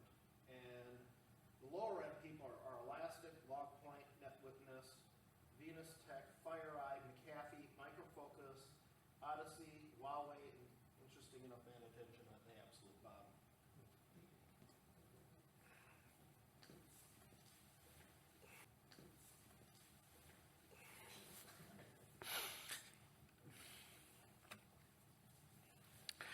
Palo Alto was our 5th choice on here. One, because we're running Palo Alto firewalls. Palo Alto next generation firewalls is currently used in all locations at Franklin. The firewalls use both static policies. We're using Wildfire services currently on all of our firewalls. It is agent-based, so there's an XDR client that it actually does replace most of the ATM functionality in the Bitdefender and the Gravity Zone client. The agent does event log shipping to the data lake, along with memory and process activity. XDR information is compared with network, the firewall data, and other client activity to determine an active threat. Unsurprisingly, there is a very deep integration between what's coming from the XDR client and what's coming from the firewall. Palo Alto XDR has now been available for about 2 years, and it's stock security services on August of this year. So they're brand new to the SOC and the MDR world. Primarily today, they're competing against Fortinet. Data communication ingest is unlimited. but data storage has to be purchased in 1 terabyte increments. The quotes we have can be purchased from Palo Alto, but using their Unit 42 response services. So now we get to have a matrix. So how does all this compare against each other? So I created our wonderful matrices, our Hughes matrices, and exceptions for it. Taking these 5 providers, how do they really do stack up against one another, both within the core requirements, the technology, and also what we've seen with our technical requirements? First of all, what other agencies are using it? Palo Alto just would not turn around and being used by Milwaukee County, Milwaukee MMSD, Aurora University, and the University Illinois Health Services. Which engines do they actually use underneath it? So underneath the surface, what SAIM services they are using? All covered is using IBM Q. Arctic Wolf is actually using Elastic Elk. ConnectWise is using Perch. Rapid7 has got their own proprietary engine, and Palo Alto is using their own proprietary engine. And when we look at their MDR services, what do they include basically in with it? They have your MDR, your SOC, and most of the others is MDR and SOC. Palo Alto ATM, if it does replace Bitdefender, does they have the ATM requirements? Rapid7 does have vulnerability management as a service. If you purchase the newer client, as we'll see, they're throwing the vulnerability management in for free. They also offer, and I cannot read that. When I look at the core requirements, basically every single vendor is going to have a problem with the SIL file that is used for the developer information, if they even need it, the format from it. That they're all going to have to figure out how they're going to turn around and ingest that particular one. But all the other servers that met one of the core requirements, they can ingest the data from the ProPhoenix server, from the SQL server, from the file server, from the firewalls. They didn't have any problems with it. For all cover, they said most. Gravity and Aruba Central may have some initial problems. Most of the other servers also had problems with it. ConnectWise did say they did have no problems with Bitdefender logs because they are an integration partner with them. Agent-based, or is it clients, which is a sensor-based technology? It is not agent-based. Arctic Wolf is doing it on both an agent and a event log sensor. And they put basically a sensor out there, and they install the agent on the desktops. ConnectWise, it's all sensor, and Rapid7 is the opposite. It's all agent-based on all the computers, and same thing with Palo Alto. And when we look at syslog, all of them can do the syslog shipping for it. Palo Alto has to be said it's tight integration for it. Palo Alto has to be said it's tight integration with their syslog shipping as to be expected. And will allow gravity zone integration for it. All covered, and Arctic Wolf is an unknown. ConnectWise was a yes. Rapid7 said yes, as long as Rapid7 said yes, as long as they're able to turn around and have the Splunk settings in our portal set for it, they would be able to get the event logs from it. And Palo Alto said it is unknown. They haven't encountered it before. When we look at the rules and alerts, so we just looked at ingestion, now we look at, when we look at the rules and alerts, so we just looked at ingestion, now we look at the different types of alerts. How many types of alerts are predefined for it, if they noted it? ConnectWise, Rapid7, and Palo Alto says we've got thousands for it. All covered said they had 700 apps and providers. The one that covered said they had 700 apps and providers. The one that was lighter on it, interesting enough, was Arctic Wolf. But they're also using Elk, so that's not exactly surprising. Any type of signature-based type of detection where have they seen it before? Have they seen this file before?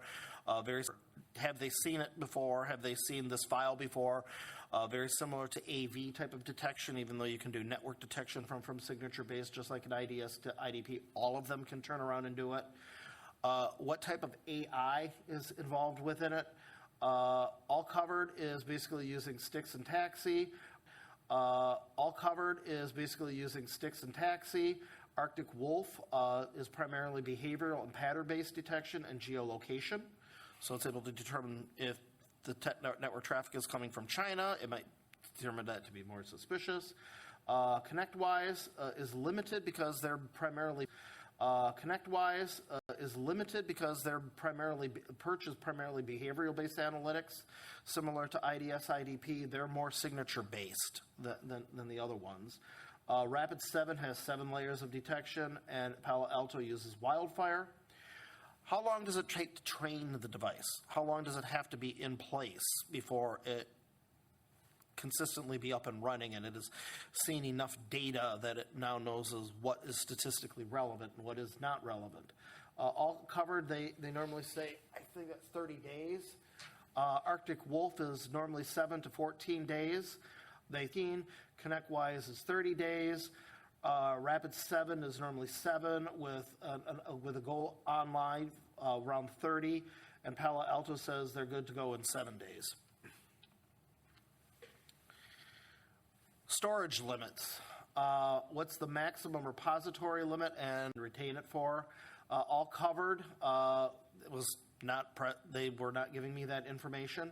Arctic Wolf says it's unlimited in the number of storage. By default, they keep only 90 days, but they priced it out when the quote's over for 1 year. ConnectWise is unknown, 18 months for retention and unlimited for storage. Palo Alto is 5 terabytes for storage and 180 days. It's in hot storage, and then they keep it in cold storage for up to a year. Where they can turn around and retrieve it, it just takes a lot longer to turn around and retrieve it. It goes past the 180 days. Cloud, are they actually being hosted on with their data centers?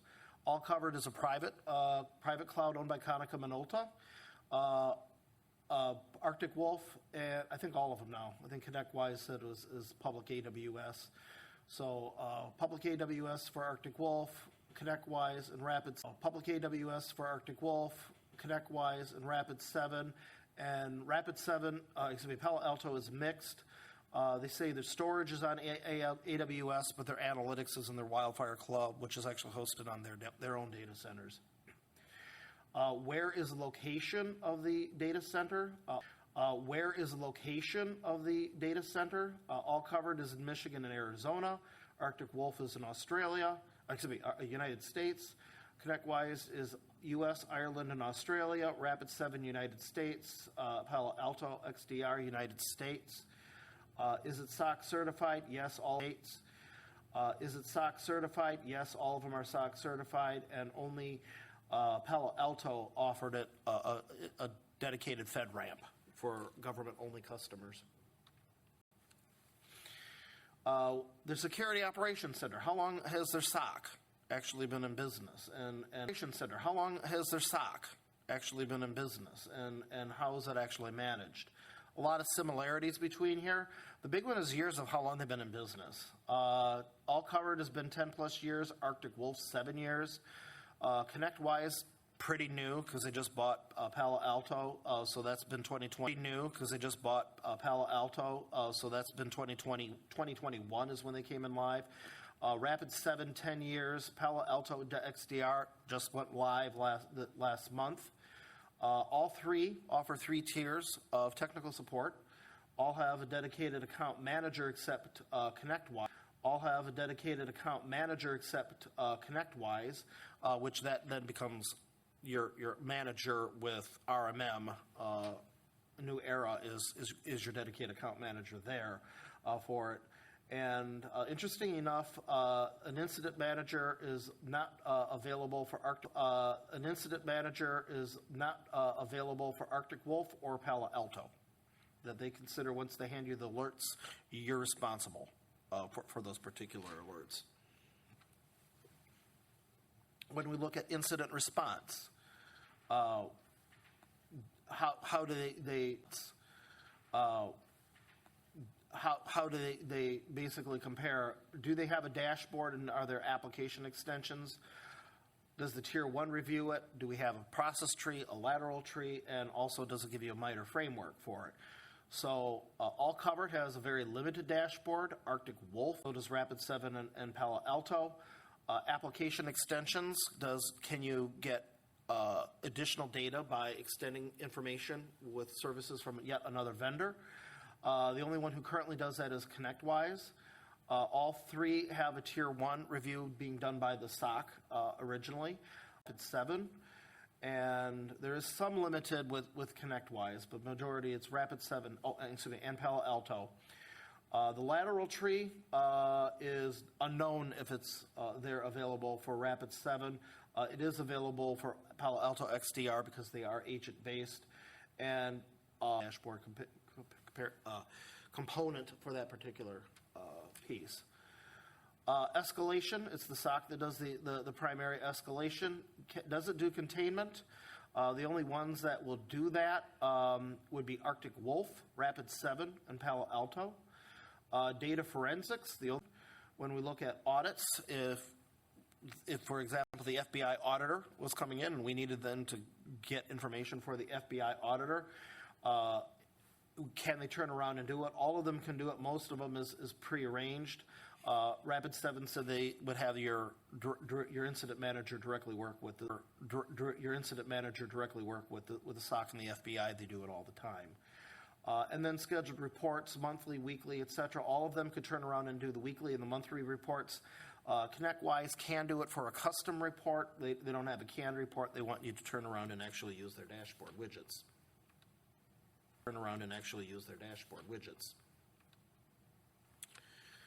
Okay, when I look at the costs for this, thank you. When we look at our solution costs and ongoing expenses, realizing all services are an annual expense and can be canceled after the first year. So if we get into it and we don't like it, we always have the option of going with a different service provider. We do have from the 2021 funds $73,500. We did spend $73,500. We did spend $19,213 on the penetration test. So we currently have available for projects, for security projects, $55,787 for it. So that will pay some into the cash on hand. Anything else would need to turn around and be either supplemental budget request or obtained through the 2023 budget. The cost for All Covered is $6,600 monthly, plus a $1,222 startup fee. So the total annual cost for year one would be split it out in case we wanted to break it out. If we do all offices, it's $75,951, and if we did the PD only, it'd be $40,572. I know these are big numbers. ConnectWise, monthly, this is a big number too, $7,900 startup fee, coming in at an annual cost of $100,645. They also licensing per user instead of per computer, like a lot of organizations. Rapid7, if we go with their Elite, which allows the isolation of network traffic and making it more of an XDR, EDR component. If we are able to turn around and go within, by either, they want us to do it in September, but I might be able to swing it in October. They will give us their Insight on-premise Insight VM vulnerability management product for free. And we can continue running the Insight VM for free as long as we're a subscriber to their MD management. So it does the scanning on endpoints And the risk management piece. So on the previous one, you said that you could break it out, or one broke it out, Arctic Wolf, between the police office. Right. And the rest. You could do the same thing with Rapid7, I'm assuming, or by PC, just for that You have to location. have 500 licenses in order to do the Insight IDR Elite. So their minimum package for Elite is 500 computers. Now we have 350. If we did just the standard, we can break it out per computer, and we can go to a lower cost price on Insight. Is the price the driving factor in this decision? It's one of many. how big?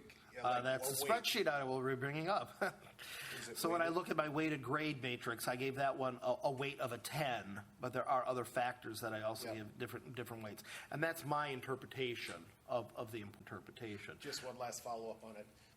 Is there thought given to just doing the police first, get your feet on the ground, and then go to the rest, and build your costs gradually? We could try doing that approach, yes. That is, as I get to the due diligence slide, that is a possibility of turning around and doing it. You don't get the protection of the entire organization right away for it. So you do lose a lot within protection, and, all right, we're doing this for compliance reasons, but are we also doing it for security reasons? Are we also doing it for security reasons?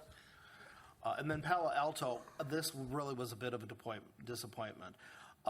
Their SCIM product was priced at $39,000 when you did their managed detection services.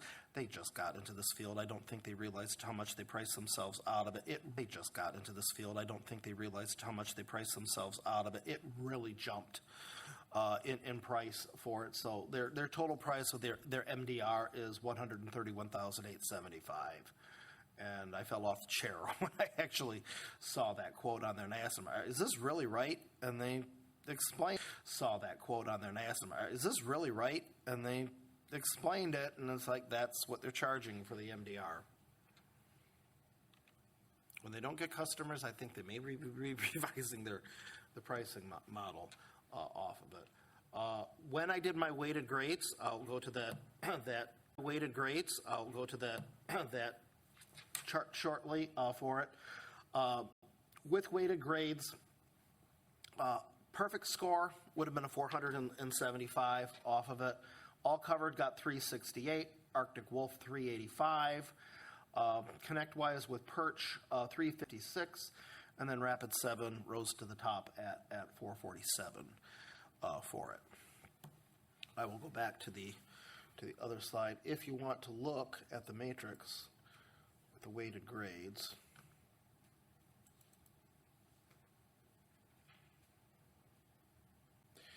what I have up at the top, boy, this mouse sucks.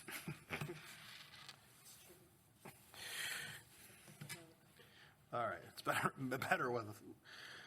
All right, at the top is a grade 1 to 5.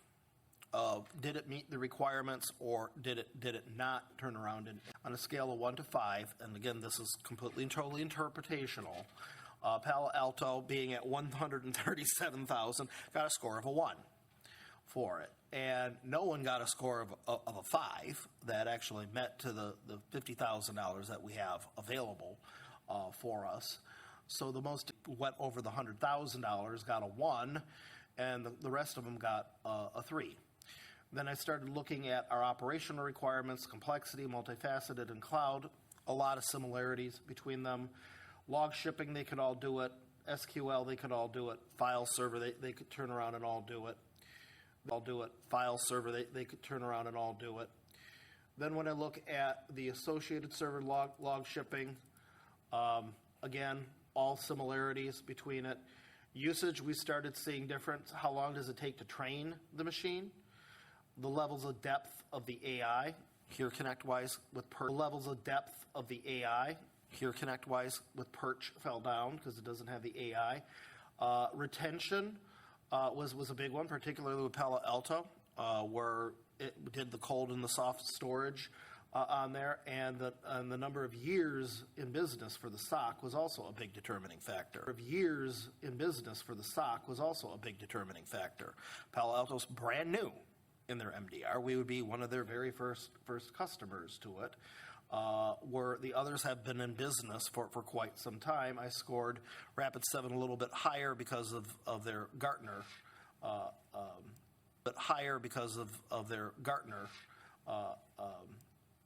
rating as well.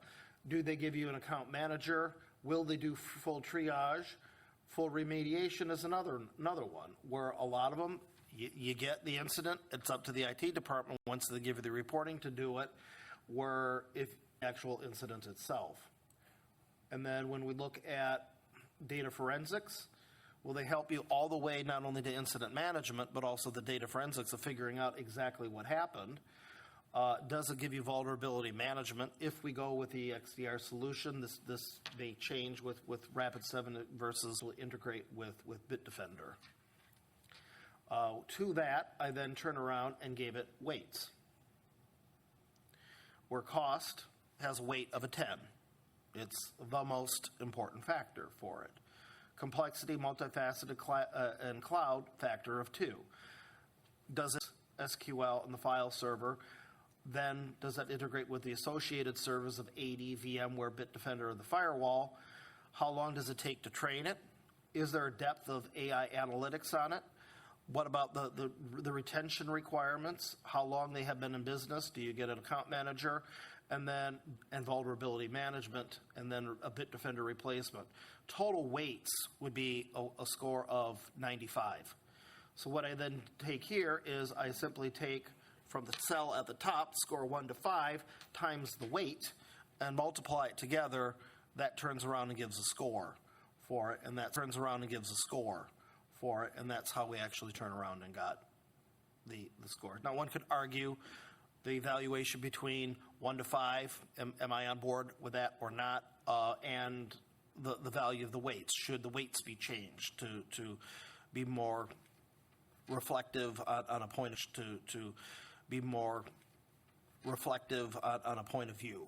And there could always be an argument, but this is, at least from my perspective, when I do a side-by-side comparison from using just pure math, that's where I kind of see the solutions turning around and forwarding.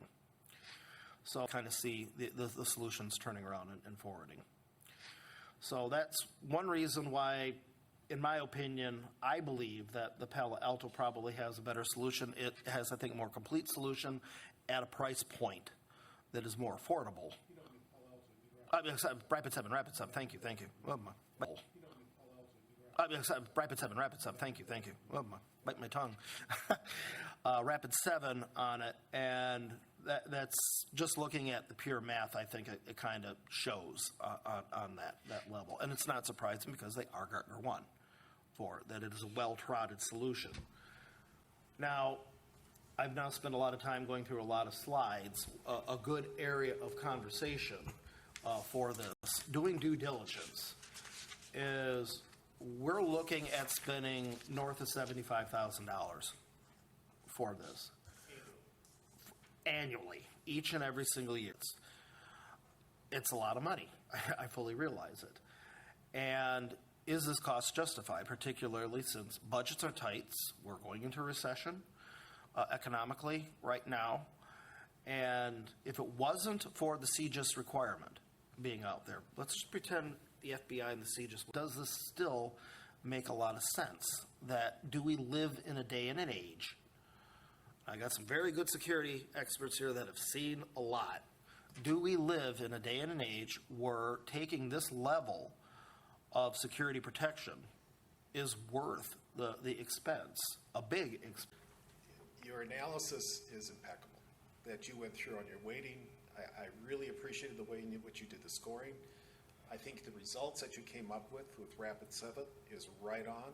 The way in which you looked at the artificial intelligence capability of Rapid7 is absolutely necessary today.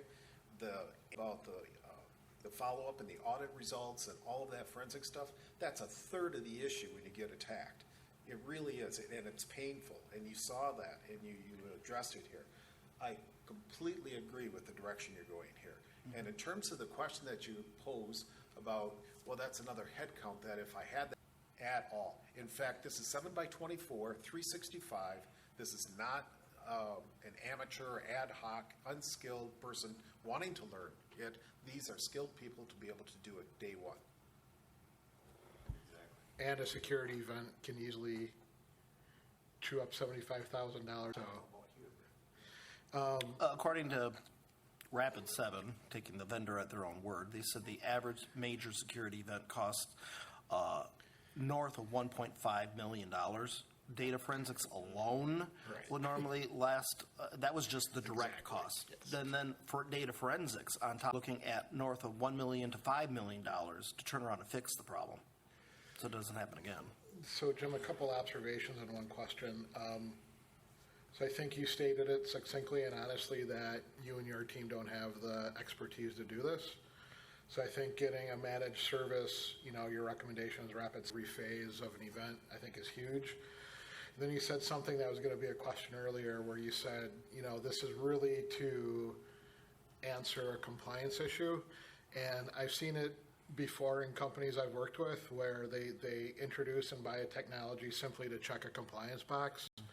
And I really encourage technology simply to check a compliance box. And I really encourage you, if it's not going to be more cost to cover every device you can, and really look at it as a security investment rather than just checking a compliance box. Compliance box.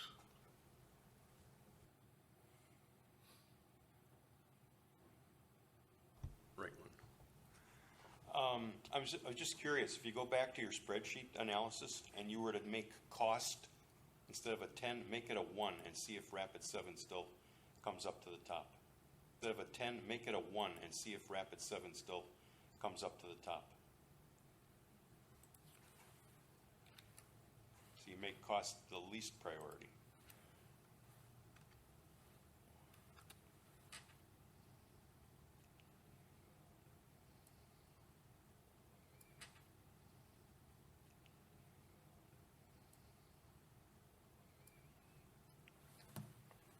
$341, $358, $344, $420, $347.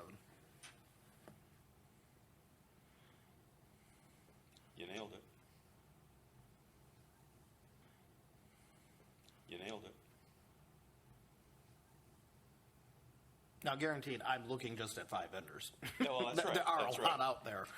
And there are some Johnny-come-latelys that would like to turn around and it's like, but we have been through this now for about 8 months of looking at vendors. It's like, but we have been through this now for about 8 months of looking at vendors and solutions and talking to people and research for it. So this is based upon the 8 months of activity, these are the ones that I felt that probably met our specific scope of needs, both operational, our specific scope of needs, both operational, the core requirements, and even more the technical requirements, which really is a huge driving factor.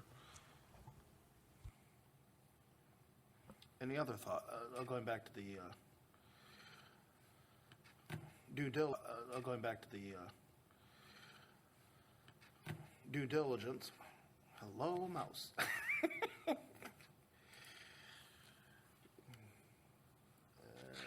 Me and the mouse are having an argument here. I guess, just a quick follow-up. Do anything?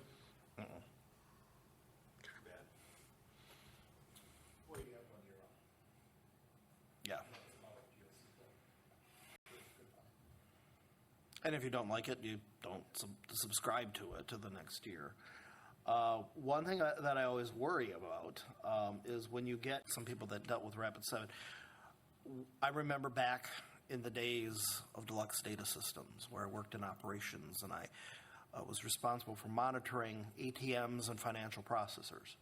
So I was the person that would call the bank teller on a Sunday saying, hey, your ATM ran out of cash. And it was that we never used the word monitor. Monitor means you didn't do anything. It means you just came up on a screen, you saw it, You're monitoring. You're actively doing something for it. And there's always a danger when you turn around and go with any type of an outsourced service, EPDQ, and all they do is sit on their fingers and duff, and they're monitoring the situation and not actually taking relevant action for it. You're basically sitting there watching and paying someone to watch a screen, fill up with a bunch of information, and then not doing anything.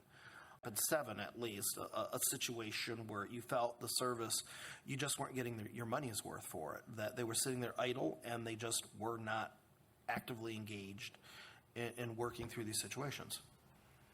It all depends upon your account team. I had a lousy account team, and they didn't enforce what I bought. New account team in, and things improved immensely. So it's not so much only the technology or what they're selling, but also how it's being represented and delivered. Okay.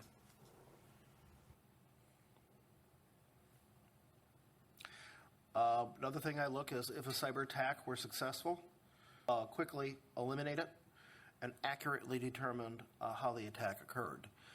And when I look at the vendors, most of them, we will report to you and I'll give you the alert, and then it becomes, in some cases, some hand-holding of helping the IT department turn around and resolve it, but take it cradle to grave of dealing with the entire incident management was Rapid7. I'm sorry. And does the SCIM and SOC services fall in alignment with the security strategy and direction with what we're trying to do here as with the Technology Commission? And even though we're, as soon as I can find it, very rough update to the risk watch matrix for the extremely high alerts and the high alerts that we have on the risk matrix. Yeah, let's wait with that because we're not in closed session. We're not in closed session, but I just gave the title. So I think just the titles and, like you said, have a future discussion. okay. So the area that I highlighted in yellow is when I look at our extremes, that the SAIM and if we implement vulnerability management and risk management would definitely help us out. So you can see it. So out of the extremes, I can definitely see city does not have a specified process of identifying and managing risk. The risk matrix will help us on it, but the services also will supplement that as well. The city does not undertake risk assessment that includes internal and external threats through a SOC. The city does not identify threats, vulnerabilities, likelihoods, and impacts when creating a risk register. Well, we are going to be addressing that with the SOC as we start identifying new risks and eliminating old ones. And the city has not identified risk resources, hardware, devices, data, time, personnel, software, in which to prioritize risks and associated remediations. And again, I think the SOC service will help us identify from where the threats are actually turning around and coming from, but both the active threats and potential threats as well. So that's where I see, at least from our threats as well. So that's where I see, at least from our strategy standpoint, where SOC and SIM kind of aligns with it. It is nice to note on the high that the CJIS being a PD-owned process, that's now rapidly changing. And then the second PD-owned process, that's now rapidly changing. And then the cybersecurity analysis and penetration test, that's now done. So the two highs that we have out there are getting very quickly resolved. So at least got two of them. And we have others up here that are pending approval and being removed as well. So we are making progress on the risk that are pending approval and being removed as well. So we are making progress on the risk matrix.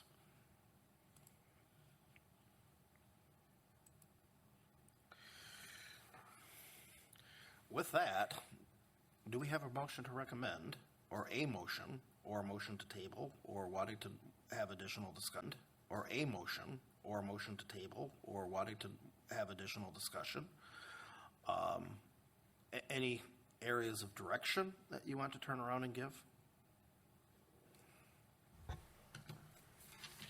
I don't have purview into the financial challenges that you have. I don't have purview into the financial challenges that you have. If you are able to do the whole organization, then I would recommend the Rapid7. If financially, because I don't know the CapEx for Rapid7, if financially, because I don't know the CapEx versus OpEx amounts that you're dealing with, then I would suggest focusing on the police department, getting that under you, enjoying the benefit of seeing whether or not Rapid7 is what you think it is, and then moving forward from that in future years. 7 is what you think it is, and then moving forward from that in future year. But this is going to help you in so many other ways other than just this, in changing the strategy of your organization to reflect the way in which you need to operate in the future. So I operate in the future. So if you're looking for a motion, I'd be glad to make it on the full thing, if you think that that is doable. Could I, Chair? Okay, so a couple things on that. First of all, I know you've said it before, but I just want to tell you, this is working on this for a long, long time, and he has done so much work on this. This organization doesn't understand what we have in Jim, so I know you all do, and that's great, but I just want to say that. The second part is I think, Chair, you mentioned it earlier, this isn't just a compliance issue, this is an insurance policy that could pay dividends that we cannot even begin to value. Jim gave me a presentation on this yesterday, so I've been doing some thinking on what can we do budget-wise and what can we do to recommend that. And I know this isn't technically under your purview, Alderman, I think you can perhaps help us carry this forward if this is important to you, but we may have some insurance discounts that come about because of the proactive nature that we're working on. For Bitdefender, or perhaps some decrease in services, we certainly can work on that. We think we have a phone system that we're going to be recommending in the future that's going to reduce our costs on maintenance. We have other outside service contracts that, again, with that phone system and some other issues, we also think that, you know, right now we have 55,000. Yes, we have to get a little more. Maybe we can't do this till January 1, but really right now what we're asking, we'd be asking the council for is an additional 20,000. Give us a year to figure out the rest of the entire 77. So that's kind of some of the funding things, the entire 77. So that's kind of some of the funding things I've been thinking about and going through in my head since Jim has told me this. You know, there's some things I'd want to ask Rapid 7. I think the whole city is the best way for us to go. From a sheer, if we can afford it. Does anybody disagree with that? You can afford it, do it. So, anybody disagree with that? You can afford it, do it. So then so that would be our goal, but, you know, I would want to talk to Rapid 7 and say, what does your increase look like each year, right? That's just something we have to know in the back of our head, so we know how much we have to come up with. But as far as reprioritizing budgets, Jim's already sold me on the important budgets. Jim's already sold me on the importance of this, not just on the compliance side, but on the insurance and on the prevention. We hear too many stories of other cities and other employers as well, but cities mostly, because we know what we do, but security is not our thing. You know, all of your organizations, likely security is a very large function. Security is not our thing. You know, all of your organizations, likely security is a very large function. Jim is our operational, tactical, and security, so he does everything. I think we have to push for this as hard as we can. Given the leverage that you have with the Milwaukee County. Milwaukee County. Can you leverage that in order to get a lower discounted price for the Rapid 7 services? The price that we're actually getting is state of Wisconsin. You are, okay. Yeah, that's negotiated through the state of Wisconsin contract that they actually have through it. So I think it literally says, I don't have the quote with that, it is a state contracted price, which we normally get through CDW. I always push them, state contract price, state contract price, state contract price. So we are getting, at least from a negotiated standpoint, the lowest price that we can for the municipality. The summary of Rapid 7, please. The cost? Yeah. Yeah. So what you're looking at is a motion for the Insight IDR Elite at Elite. 77 Now, we could do standard. But Standard just says But that's what CIM. you're looking for. Yeah, network. And it has more of the ATM, EDR functionalities and more visibility into it. we are just enabling Rapid 7 to do their work. Right. Jim, how up to speed are you on the Insight VM tool? I have not used it in a very long time. Okay. Started going into the Insight VM over. I honestly have not looked at it since 2010.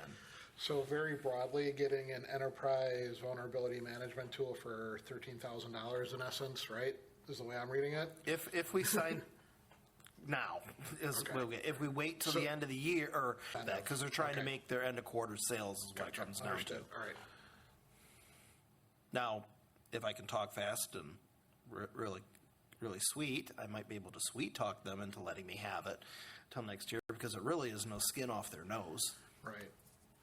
So I guess my point is, and it still, I think is still knowing much about the product right? But an enterprise vulnerability management tool for $13,000.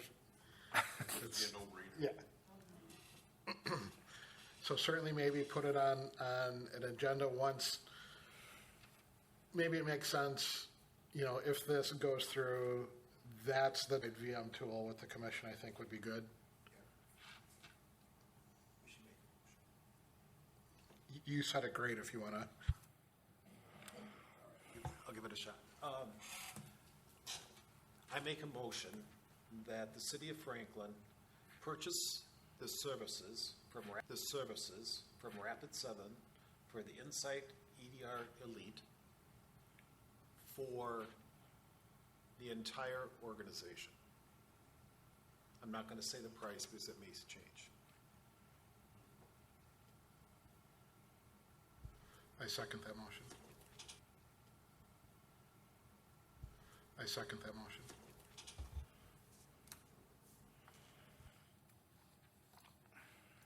All in favor?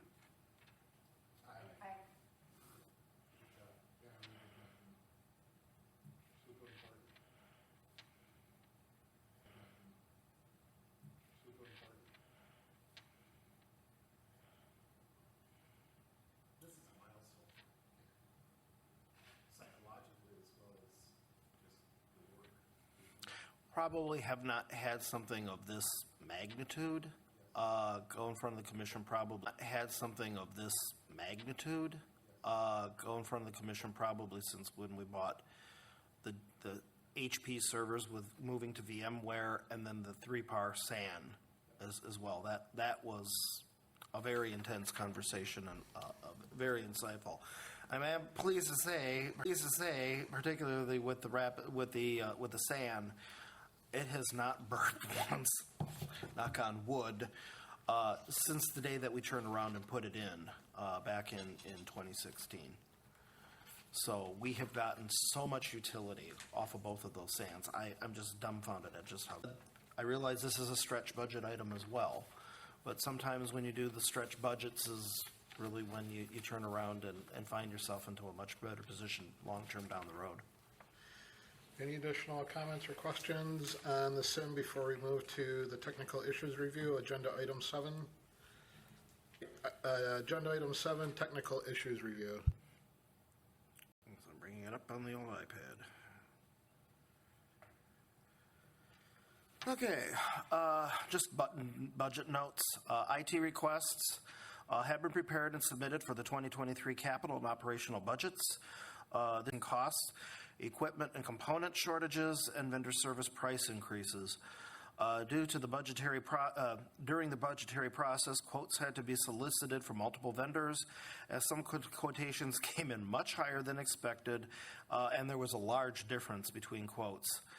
This significantly complicated process as even long-term trusted vendors submitted significantly inflated quotes. IT supply chain and chip shortages made determining inflated costs even more difficult. When possible, some purchasing decisions will be deferred in the hopes that prices will begin to stabilize and supply chains will begin to return to normal. Overall, the budgetary process took about twice as long as normal and involved far more steps and vendors. And then the director notes on operations. I alluded to this,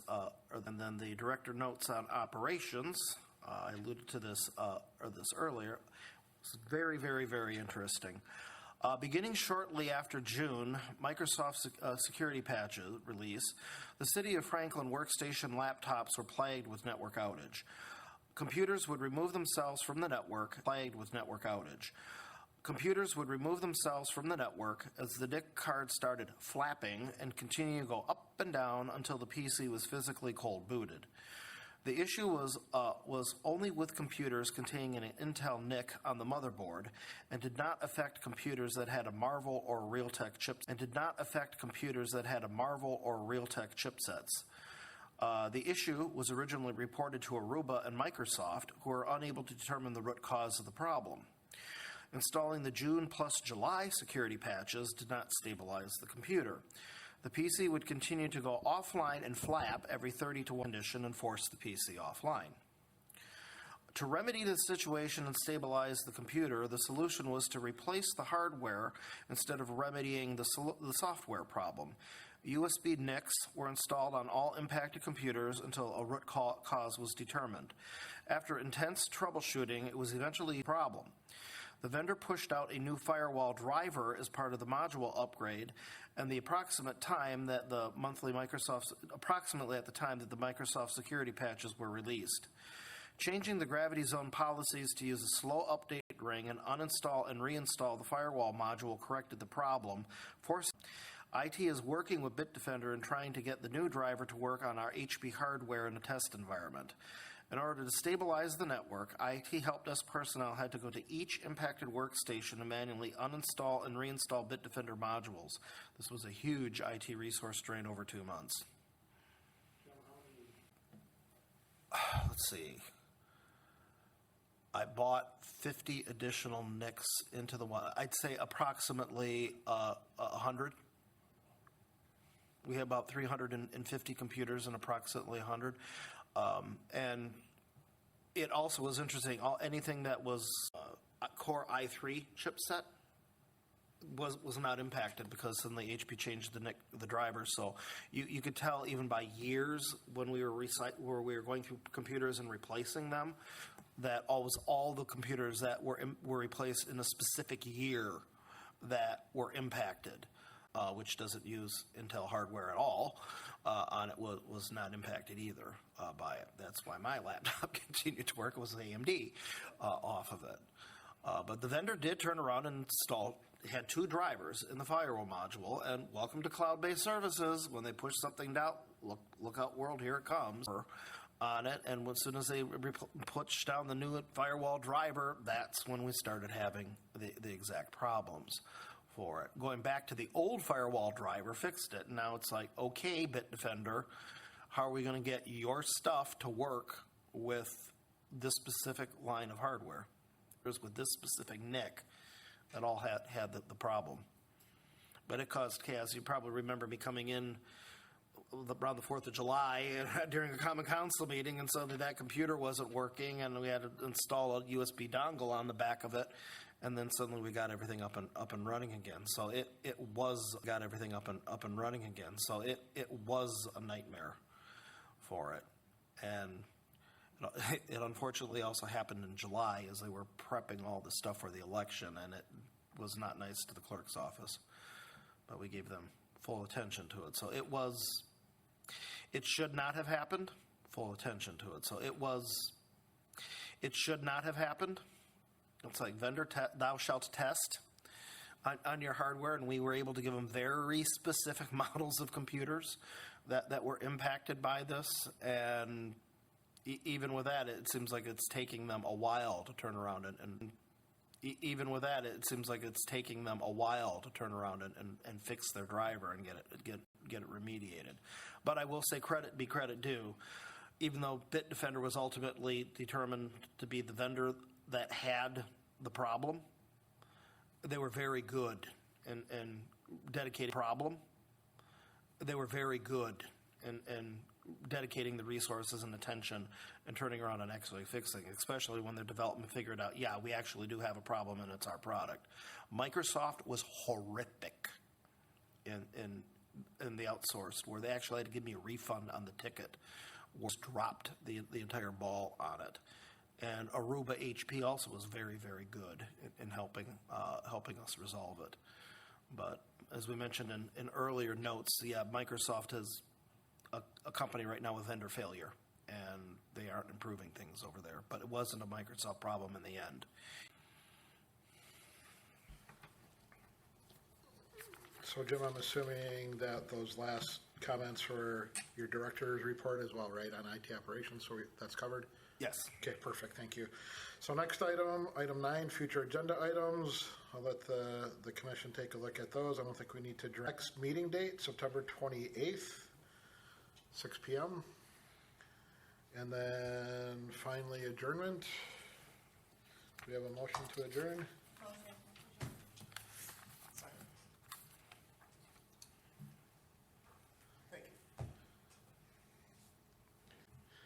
Jim, do we need a All in favor on this one to adjourn, or are we good?